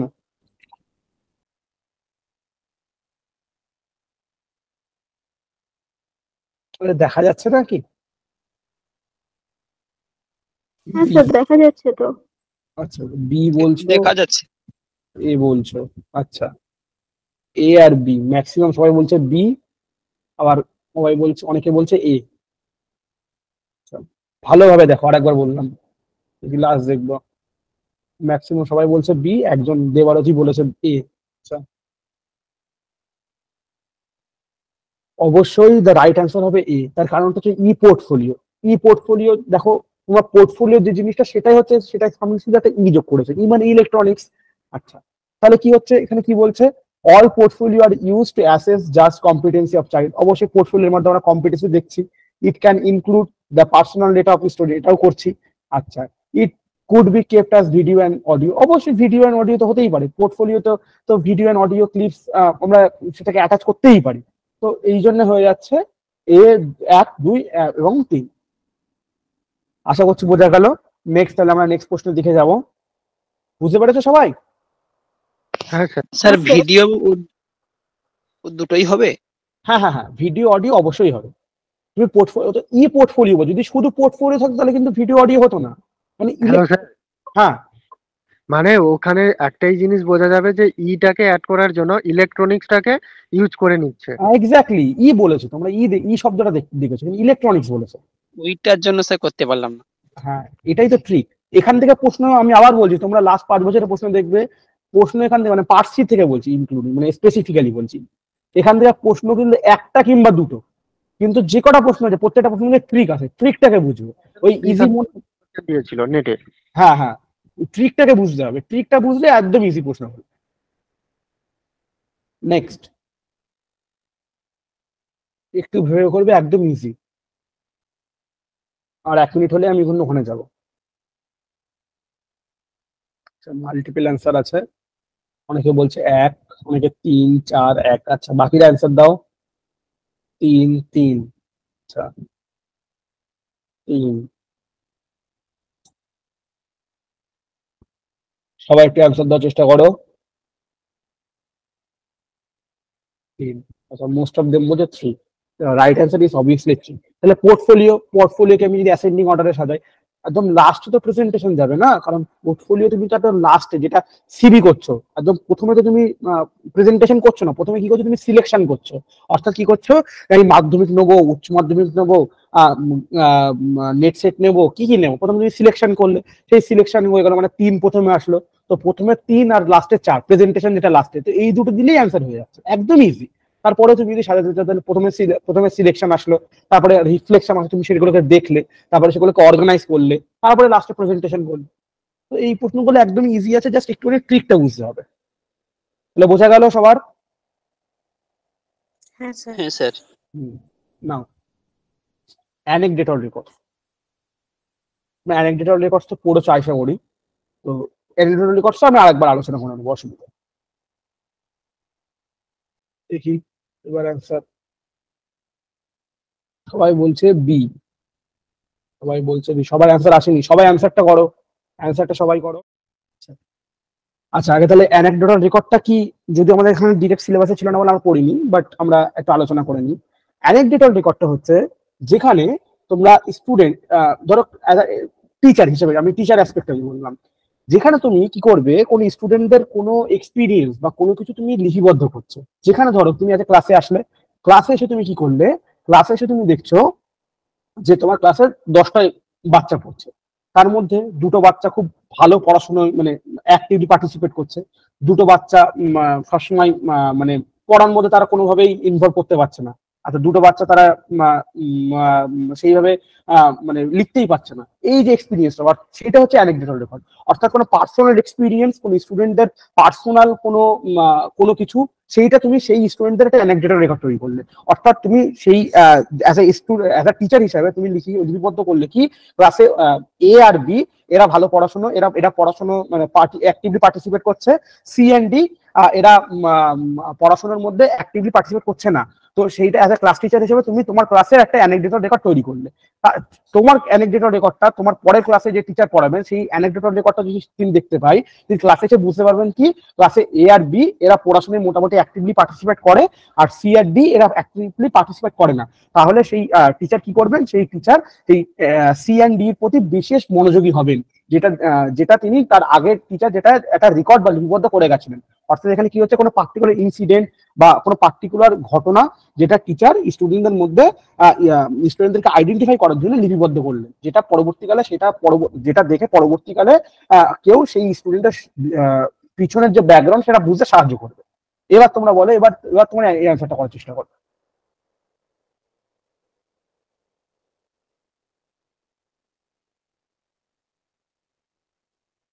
করে দিয়েছি স্যার। চলো, ভেরি গুড। দেখি সবাই বলছে বি। কি আছে বি অ্যান্সারে? বলছে ইট ডেসক্রাইব পার্সোনাল ডেভেলপমেন্ট আর সোশ্যাল ইন্টারাকশন অফ চাইল্ড। আচ্ছা, এক্ষুনি আমরা যেটা আলোচনা করলাম, তাহলে পার্সোনাল ডেভেলপমেন্ট আর সোশ্যাল ইন্টারাকশন কি ওখানে হয় না? অবশ্যই হয়। এখানে তো it is an accurate description of event, যে ইভেন্ট কোন একটা পার্টিকুলার ইভেন্টকে এর মধ্যে অ্যানেকডোটাল রেকর্ডের মধ্যে আসছে। ডেসক্রাইব করছে পার্সোনাল ডেভেলপমেন্ট আর সোশ্যাল ইন্টারাকশন, সেটাও এর মধ্যে চলে আসছে। It is factual report with enough details, এটাও আসছে। আচ্ছা, ইট ইজ সাবজেক্টিভ এভিডেন্স, অবশ্যই subjective evidence of behaviour. Therefore does not provided feedback, এটা কি কোনো প্রোভাইডেড ফিডব্যাক দিচ্ছে না? তাহলে অ্যান্সার কি হওয়া উচিত ছিল? প্রোভাইডেড ফিডব্যাক হওয়া উচিত ছিল। এক্স্যাক্টলি। দেখো, তোমরা ডাজ নট শব্দটা দেখো, এই ট্রিকটা তোমাদেরকে বুঝতে হবে যে আমাদের প্রশ্নটা এমন ভাবে, এখানে যে সাবজেক্টিভ এভিডেন্স অফ বিহেভিয়ার, এই প্রশ্নটা আমি যখন করেছিলাম আমারও ভুল হয়েছিল, কারণ আমি সাবজেক্টিভ এভিডেন্স অফ বিহেভিয়ার দেখেছিলাম। তো অবশ্যই এটা তো সাবজেক্টিভ এভিডেন্স অফ বিহেভিয়ার, অবশ্যই স্টুডেন্ট আমি বিহেভিয়ারকে আমি দেখছি, বাট এখানে কি feedback does not provided feedback আছে, তো এইটা হচ্ছে অ্যান্সার। তো অবশ্যই এইটা হচ্ছে তোমরা মাথায় রাখবে। আর আর একটা যেটা বললে কিউমুলেটিভ রেকর্ড, সেটা আমরা আজকে আমরা এই প্রশ্নটা আলোচনা করি, তারপর আমরা ওই জায়গায় আসবো। নেক্সট এটা করো, এটা 2 মিনিট টাইম দিলাম, একটু ভাবো, পেয়ে যাবে। ভেরি গুড, সবাই ওয়ান অ্যান্সার করছো, ভেরি গুড। তাহলে রুব্রিক্স আমরা কিছু ইউজ করতে পারি। রুব্রিক্স আমরা কিভাবে ইউজ করতে, আমরা রেটিং স্কেলের মাধ্যমে করতে পারি, আমরা চেক লিস্টের মাধ্যমে করতে পারি, আমরা এটাকে অ্যাজ আ গ্রেডিং স্কেল হিসাবেও করতে পারি। Very good. আচ্ছা, নেক্সট দেখলাম। নেক্সট বলো, এটা বলো। এটাতে মানে একদম একদম হয়ে যাওয়া উচিত।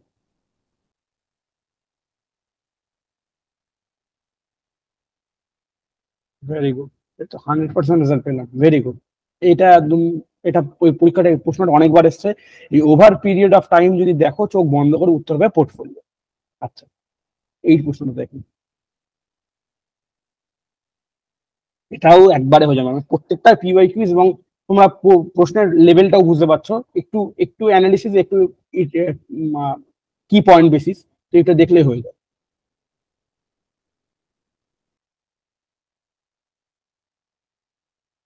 বাহ, ভেরি গুড। সবাই বলছো বি। অবশ্যই এখানে আছে your thoughts and experience and reflections, অবশ্যই চোখ বন্ধ করে রিফ্লেক্টিভ জার্নাল উত্তর হবে।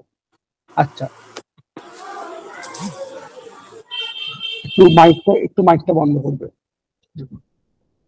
হ্যাঁ, এবার তুমি বলেছিলে কি একটা কিউমুলেটিভ রেকর্ড কার্ড, তাই তো? হ্যাঁ স্যার। হ্যাঁ, কিউমুলেটিভ রেকর্ড কার্ডটা কি? তোমরা যা পোর্টফোলিও পড়লে না, পোর্টফোলিও যদি কোনো সৎ ভাই থাকে যে মেলায় হারিয়ে গিয়েছিল, বা সৎ ভাই না নিজেরই ভাই যে মেলায় হারিয়ে গিয়েছিল, সেই মেলায় হারিয়ে যাওয়া ভাইটার নাম হচ্ছে কিউমুলেটিভ রেকর্ড কার্ড। অর্থাৎ পোর্টফোলিওর মধ্যে যা যা আমরা পড়েছি সেই জিনিসটাই হচ্ছে কিউমুলেটিভ রেকর্ড কার্ড। অর্থাৎ কিউমুলেটিভ রেকর্ড কার্ডটাই পার্থক্য কি? তাহলে পার্থক্য, এদের মধ্যে পার্থক্য কি? মানে কিউমুলেটিভ রেকর্ড কার্ডটা মোর একাডেমিক্যাল পার্সপেক্টিভ, অর্থাৎ এখানে মোর তোমার একাডেমিক্যাল নাম্বারটা থাকবে, অর্থাৎ মাধ্যমিক কত নাম্বার, উচ্চ মাধ্যমিক কত নাম্বার, একাডেমিক্যালি কি কি করেছে এইটা। আর পোর্টফোলিওটা মোর মানে মানে এই একাডেমিক্যাল তো থাকবে, তার সাথে কোনো এক্সপিরিয়েন্স, কোনো কোনো স্কিল বা কোনো এক্সপিরিয়েন্সটাই মেনলি বলতে পারো। এই কোনো এক্সপিরিয়েন্স বা কোনো দক্ষতা সেইটা থাকলে সেইটাকে নিয়ে আমরা পোর্টফোলিও বলবো। তো কিউমুলেটিভ রেকর্ড কার্ড আর পোর্টফোলিওর মধ্যে, পোর্টফোলিও বলতে পারো একটু বড় সার্কেল, মানে পোর্টফোলিওর মধ্যে প্রত্যেকটা এরিয়া কভার হয়ে যাচ্ছে, কিউমুলেটিভ রেকর্ড কার্ডের মধ্যে শুধুমাত্র একাডেমিক পার্সপেক্টিভটা, অর্থাৎ একাডেমিক্যালি সেই স্টুডেন্টটা বা সেই ছেলেটা বা সেই মেয়েটা, সেই মানে স্টুডেন্টটা কতটা, সেইটা বা কিউমুলেটিভ রেকর্ড কার্ডের মাধ্যমে পরিলক্ষিত হচ্ছে। ক্লিয়ার? হ্যাঁ স্যার, ক্লিয়ার। হ্যাঁ, তাহলে আজ এই অবধি ছিল। স্যার তবে এআরসি এর সাথে সিআরসি এর মূল পার্থক্যটা কি? হ্যাঁ, বুঝলি তো, কথাটা কেটে কেটে আসলো। এআরসি আর সিআরসি মানে কিউমুলেটিভ রেকর্ড কার্ড, আর যেটা আরেকটা আছে না, ভুলে গেলাম। এআরসি। এআরসি, হ্যাঁ। এআরসি ফুল ফর্মটাকে আমি বুঝতে পারলাম না। অ্যানেকডোটাল রেকর্ড কার্ড আর সিআরসি কিউমুলেটিভ রেকর্ড কার্ড, ওই দুটোর আচ্ছা, মূল পার্থক্য কি? Anecdotal record card, anecdotal record কার্ডে তুমি কি করলে? অ্যানেকডোটাল রেকর্ড কার্ডে তুমি করছো কি, একটা স্টুডেন্টদের কোনো ঘটনা বা কোনো ইভেন্ট বা কোনো টার্ম, সেটাকে তুমি লিপিবদ্ধ করছো।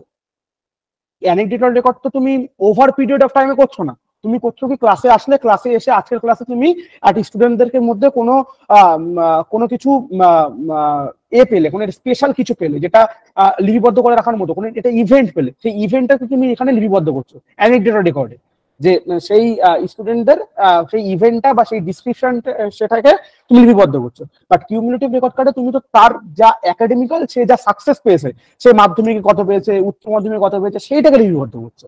তো দুটো জিনিস আলাদা, দুটো জিনিসের কোনো পার্থক্যই নেই, মানে কোনো মিলই নেই। বোঝা গেছে? হ্যাঁ স্যার, বুঝে গেছি। আচ্ছা তাহলে স্যার পাঠিয়ে দেবেন ওটা। হ্যাঁ হ্যাঁ, আচ্ছা হ্যাঁ হ্যালো স্যার। হ্যাঁ বলো। হ্যাঁ স্যার, বলছিলাম যে ওই সিআরসি যেটা বললেন, মানে একাডেমিক যাবতীয় বিষয়টাকে সিআরসির মধ্যে ইনক্লুড করা হচ্ছে, ওটাকে আমরা মানে অ্যাজ এ কগনিটিভ ডোমেনের মধ্যে কি ফেলতে পারি? অবশ্যই ফেলতে পারো, হ্যাঁ, অবশ্যই। আর পোর্টফোলিও যেহেতু একাডেমিক প্লাস মানে একাডেমিক যাবতীয় বিষয়ের সাথে স্কিল বা মানে স্কিল রিলেটেড যাবতীয় যা জিনিস সেগুলো যেহেতু অ্যাড হচ্ছে, মানে টোটাল সবটাই, তো সেক্ষেত্রে আমরা বলতে পারি যে এটা মানে তোমার ওভারঅল লার্নিংকে রিফ্লেক্ট করছে। হ্যাঁ হ্যাঁ, বলতে পারো, অবশ্যই বলতে পারো, অবশ্যই। আচ্ছা, তাহলে আজকের পড়াটা তো আমরা দেখলাম, একদমই ইজি ছিল। তো দেখি, দাঁড়াও, সবাই বুঝতে পেরেছে কিনা একবার দেখে নিই। আচ্ছা, আজকে যারা যারা ক্লাসে আছি দেখি, অম্বিকা বুঝতে পেরেছো সব পড়া? হ্যাঁ স্যার, বুঝতে পেরেছি। হ্যাঁ, দেবারতী? হ্যাঁ স্যার, বুঝতে পেরেছি। হ্যাঁ, আচ্ছা আচ্ছা, আচ্ছা মল্লিকা? হ্যাঁ স্যার, বোঝা গেছে, কিন্তু আমার একটা কোশ্চেন আছে ওই পেপার আপনার মানে সরি ইউনিট বিটার মধ্যে আমি একটা জিনিস একটু গুলিয়ে ফেলছি, ওটা আমি লাস্টে একটু জিজ্ঞেস করবো আপনাকে। হ্যাঁ বলো। আচ্ছা, লাস্টে করতে চাও? হ্যাঁ, আপনি সবাইকে জিজ্ঞেস করুন, তারপর আমি জিজ্ঞেস করবো। আচ্ছা, ঠিক আছে। মাম্পি? আচ্ছা, পিয়ালি? হ্যালো হ্যাঁ বলো। স্যার, বলছি ফিডব্যাক ডিভাইস যেটা আছে ওটার যে মিনিং, মানে ওটা কি, ওটা একটু বলে দেন। আচ্ছা আচ্ছা, ফিডব্যাক। দেখো, এই যে আমি তোমাদেরকে জিজ্ঞেস করলাম না যে কোনো তোমরা পড়া কোন জায়গায় বুঝতে পারছো বা কোন জায়গায় সমস্যা হচ্ছে কিনা, এটাই হচ্ছে ফিডব্যাক। অর্থাৎ আমি যে পড়ালাম বা আমি ক্লাসে এসে যে যখন পড়াচ্ছি, সেই পড়াটা তোমাদেরকে থেকে জিজ্ঞেস করছি যে তোমরা কতটা বুঝতে পেরেছো, তোমরা সেই হিসেবে উত্তর দিচ্ছ যে স্যার আমি এই জায়গায় বুঝতে পেরেছি, এই জায়গায় বুঝতে পারিনি। এটাই হচ্ছে ফিডব্যাক। অর্থাৎ তোমাদের থেকে তোমরা প্রশ্নোত্তরের উত্তর দিলে যে আমি এই জায়গায় বুঝতে পেরেছি, এই জায়গায় বুঝতে পারিনি। তো এটাই হচ্ছে ফিডব্যাক। এই ফিডব্যাকটা আমরা ইউজ করি টিচিং লার্নিং এর ক্ষেত্রে, টিচিং লার্নিংটাকে এফেক্টিভ করার জন্য। যদি আমরা ফিডব্যাক জিনিসটা বাদ দিয়ে দিই, শুধুমাত্র লেকচার মেথডে আসি, যে শুধুমাত্র ক্লাসে আসলাম, আমি জাস্ট পিপিটি দেখলাম, পিপিটি দেখে শুধুমাত্র বলে গেলাম, তোমরা কিছু শিখতেই পারলো কি পারলে না, আমি তোমাদেরকে জিজ্ঞেসই করলাম না, তাহলে পড়াটা কি এফেক্টিভ হবে না। এই ফিডব্যাকটা পড়াশোনার মধ্যে, মানে টিচিং লার্নিং এর মধ্যে অ্যাড করা হয় কি জন্য? পড়াটাকে আরো বেশি এফেক্টিভ করার জন্য এবং ডিপার আন্ডারস্ট্যান্ডিং করার জন্য। বুঝেছো এবার? হ্যাঁ হ্যাঁ স্যার। আচ্ছা, শান্তু? হ্যাঁ স্যার। হ্যাঁ, শ্যামল? হ্যাঁ স্যার। সোমেন? হ্যাঁ স্যার, বুঝতে পেরেছি। স্যার আমারও একটা কোশ্চেন আছে। হ্যাঁ হ্যাঁ, বল। ওই ফিল এনহ্যান্সমেন্ট, ওই রুব্রিক্সটা একটু বুঝতে পারিনি। ফিল্ড ইন, বুঝলাম না, একবার। ফিল, আমারও তো এখানে সেটা নেই, তো বাইরে দাঁড়িয়েছি। তো বলছি ফিড এনহ্যান্সমেন্ট অফ রুব্রিক্স একটা আছে না, আপনি যেটা লাস্টে বললেন ওইটা বুঝতে পারলাম। ফিল্ড এঙ্গেজমেন্ট যেটা, এনগেজমেন্ট, হ্যাঁ হ্যাঁ হ্যাঁ ওইটাই। আচ্ছা ফিল্ড এঙ্গেজমেন্ট হচ্ছে তুমি যখন তাহলে আমরা রুব্রিক্স কি দেখলাম, রুব্রিক্স তো মোটামুটি দুটো ডোমেইন ফলো করছে, একটা অ্যানালিটিক্যাল রুব্রিক্স আর একটা হোলিস্টিক রুব্রিক্স। তো তুমি কোন সিচুয়েশনে কোন ফিল্ডে তুমি কিভাবে রুব্রিক্সটাকে কোন এঙ্গেজমেন্টে অ্যাপ্লাই করবে সেটাই হচ্ছে ফিল্ড এঙ্গেজমেন্ট অফ রুব্রিক্স। এটা অ্যাজ সাচ ওরকমভাবে প্রশ্ন হয় না, এটা একটা ওভারঅল ধারণা।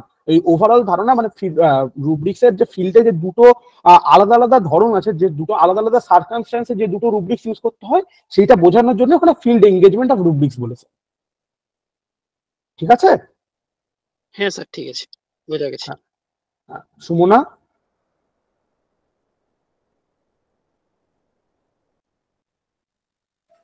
হ্যাঁ স্যার, বুঝতে পেরেছি। আচ্ছা, এবারে একজন বলছিলে কি কার একটু অসুবিধা ছিল আগে পার্ট বিটে, সেটা বলো। হ্যাঁ স্যার, আমার হ্যাঁ বল। এখানে ওই যে পার্সপেক্টিভ অফ অ্যাসেসমেন্ট যেটা আছে, ওইটা তিনটে ওয়েতে ছিল: assessment for learning, of learning and as learning. For লার্নিংটা বোঝা গেছে, আমি ভালোভাবে ওটা করেছি, কিন্তু এই অফ লার্নিং আর অ্যাজ লার্নিংটা আমি গুলিয়ে ফেলেছি। মানে কোন, মানে দুটো ছিল, একটা হচ্ছে সামেটিভ পর্যন্ত আর একটা হচ্ছে সামেটিভের পরে আমি নিজেকে কতটা গ্রোথ করছি তার জন্য আমি বিভিন্ন ধরনের প্রিপারেশন নিচ্ছি আরো ভালোভাবে। এই দুটো আমি প্রচুর মানে গুলিয়ে গেছে, অফটা আর অ্যাজটা। আচ্ছা, অফটা একটা হচ্ছিল কি, একটা ছিল অ্যাসেসমেন্ট ফর লার্নিং, অর্থাৎ যেটা সরাসরি ফর মানে কার সাথে যুক্ত ছিল, বাকিরা বলো। Formative assessment. অবশ্যই ফরমেটিভের সাথে। আর একটা ছিল আর একটা ছিল অ্যাসেসমেন্ট অফ লার্নিং, আর একটা ছিল অ্যাসেসমেন্ট অফ অ্যাজ লার্নিং। তাহলে অফটা কার সাথে যাচ্ছে, সামেটিভের সাথে না কার সাথে? সামেটিভ। অবশ্যই। আচ্ছা, ভেরি গুড। তাহলে আমরা কি দেখলাম, একটা ছিল অ্যাসেসমেন্ট ফর লার্নিং, অর্থাৎ যেটা শিখনের মধ্যে আমরা ডিউরিং শিখনের ক্ষেত্রে আমরা ইউজ করছিলাম, ডিউরিং এর ক্ষেত্রে কোনো দুর্বলতা আছে সেটা দেখার জন্য। তো সেটা চলে গেল অ্যাসেসমেন্ট ফর লার্নিং, খুব ভালো কথা, সেটা আলাদা করে দিলাম। আর একটা ছিল অ্যাসেসমেন্ট অফ লার্নিং, অর্থাৎ পার্ট কমপ্লিট হয়ে যাওয়ার পর যখন আমরা ওভারঅল একটা পরীক্ষা নিলাম, ফাইনাল পরীক্ষার যেটা নিলাম, ধরো একটা 1 বছরের একটা কোর্স নিলাম, 1 বছরের কোর্স নেওয়ার পর আমি অ্যাসেসমেন্ট করে দেখলাম যে তুমি ওভারঅল ওই 1 বছরে কি শিখলে, সেটা হয়ে গেল কি অ্যাসেসমেন্ট অফ লার্নিং, যেটা সামেটিভের সাথে সরাসরি চলে যাচ্ছে। আর একটা হচ্ছে অ্যাসেসমেন্ট অ্যাজ লার্নিং, যেটা শিখনের সাথে চলতে থাকবে, মানে ডিউরিং স্টেজ এবং সামেটিভ স্টেজের সাথে সাথেই চলতে থাকবে। অর্থাৎ এখানে কি করবে, এখানে স্টুডেন্ট নিজে থেকেই তার আইডেন্টিফাই করবে তার উইকনেসেস গুলো, এগুলো। অর্থাৎ ক্লাস হয়ে গেল এবং ফাইনাল পরীক্ষা যেটা, তার মাঝখানে সে যখন রিভিশন নিচ্ছে, সেই রিভিশন নিতে নিতে সে নিজেকে আইডেন্টিফাই করছে যে আমি আমার এই বারবার আমি করছি, বাট আমার এই অঙ্কে আমার এসে আমার অঙ্কটা আমার হচ্ছে না, বা আমার এই রিসার্চ মেথোডোলজি থেকে আমার প্রশ্ন আমি পারছি না। তো এই যেভাবে যে অ্যাসেসমেন্ট করেছে নিজেকে, নিজের আইডেন্টিফাই গুলোকে, নিজের উইকনেস গুলোকে আইডেন্টিফাই করে সেগুলোকে রেকটিফাই করবে, সেটা হয়ে গেল অ্যাসেসমেন্ট অ্যাজ লার্নিং এর উদাহরণ। ক্লিয়ার হয়েছে? এখানে আত্মমূল্যায়নটা তো হতে পারে নিজের মূল্যায়নটার উপরে। এক্স্যাক্টলি, ওটাই তো করছি, ওটাই তো অ্যাসেসমেন্ট অ্যাজ লার্নিং এ আত্মমূল্যায়নটাই তো করছি, নিজেই তো আমি করার প্রাধান্য দিচ্ছি। অর্থাৎ আমার ডিউরিং টিচিং এর ক্লাসে স্যার পড়িয়ে দিয়েছেন, স্যার ডিউরিং টিচিং এ ফরমেটিভ ইভালুয়েশন নিয়ে নিয়েছেন, এবং একদম লাস্টে স্যার নেবেন কি অ্যাসেসমেন্ট অফ লার্নিং বা সামেটিভ মূল্যায়ন, এটা ক্লাসের শেষে পুরো কোর্স হয়ে গেলে 1 বছর পরে নেবেন। এবার মাঝখানে তো আমাকে পড়াটা চালু রাখতে হবে, মাঝখানে পড়াটা চালু রাখতে আমি অনেক শিখবো, শেখার মাধ্যমে আমার ভুলগুলো আইডেন্টিফাই করবে। তো সেখানে আমি নিজে মূল্যায়ন করবো যে আমার কোন জায়গায় ভুল হচ্ছে, কেন আমি ওই প্রশ্নগুলো আমার ভুলে যাচ্ছে, কেন আমার কোন জায়গায় কাজ করতে হবে, এটাই হচ্ছে অ্যাসেসমেন্ট অ্যাজ লার্নিং। তাহলে মোটামুটি সবাই বুঝতে পারছো সবকিছু? হ্যাঁ স্যার, বোঝা গেছে। হ্যাঁ স্যার। আচ্ছা, আগের দিন পরীক্ষা সবাই দিয়েছিল তো? হ্যাঁ স্যার। না আমি বুঝতে পারিনি কবে পরীক্ষা হয়ে গেছে স্যার, বোঝা যায়নি। ওটা হ্যাঁ, পরীক্ষাগুলো তোমরা দিও। পরীক্ষার প্রশ্নগুলো কিন্তু আমি একটু মানে করার জন্যই একটু মানে মডারেট টু হাই রেখেছি। কিছু প্রশ্ন ইজি ছিল, কিছু প্রশ্ন মিডিয়াম ছিল, এবং কিছু প্রশ্ন হাইলি অ্যানালিটিক্যাল ছিল। তোমাদের ইউজিসি নেটে কিন্তু এমন ধরনের প্রশ্নই আসবে। তো প্রশ্নগুলো তোমাদেরকে দেখো, প্রশ্ন তোমাদেরকে ফেস করতে হবে। একটা অ্যানালিটিক্যাল পড়া মানে পড়া একরকম জিনিস, এবং সেগুলো মুখস্থ করা, কনসেপ্ট মুখস্থ করে দেওয়া একরকম জিনিস, এবং সেইটা পরীক্ষার খাতায় একদম অ্যাপ্লাই করা সেটা কিন্তু একটা আলাদা জিনিস। তো তোমাদের কিন্তু প্রশ্ন অ্যাপ্লাই করার জন্য মানে প্রশ্ন অ্যাপ্লাই করে নিজেদের লেভেলটাকে উপরে তুলতে হবে, এবং সেটা প্রশ্ন ফেস করেই হবে। তো তোমরা পরীক্ষাগুলো অবশ্যই সিরিয়াসলি ভাবে দেবে, তাহলে তোমাদের কিন্তু এটা খুব মানে খুব গুরুত্বপূর্ণ ভাবে তোমাদের কাজে লাগে। তো তাহলে মোটামুটি হ্যাঁ, কেউ কিছু বলবে? আচ্ছা, তো তাহলে মোটামুটি আমরা যেটা দেখলাম আজকে আমরা এইগুলো পড়লাম। তো পরের দিন আমাদের ইউনিট পার্ট ডিটা পড়লে আমাদের একটা ইউনিট উঠে যাচ্ছে একদম ভালোভাবে ইউনিটে উঠলো আশা করবো। তো পরের দিন সবাই ভালো করে পড়ো।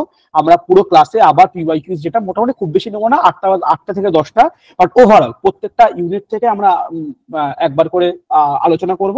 এবং পরের দিন তোমরা যেটা পড়বে, পরের দিন তোমাদের যদি ইউনিট 1 বা unit B, part 1, part B, part C কোনো জায়গায় যদি সমস্যা হয় আমাকে বলো, আমি চেষ্টা করব, আমি সেগুলোকে সলভ করে দেওয়ার চেষ্টা করব।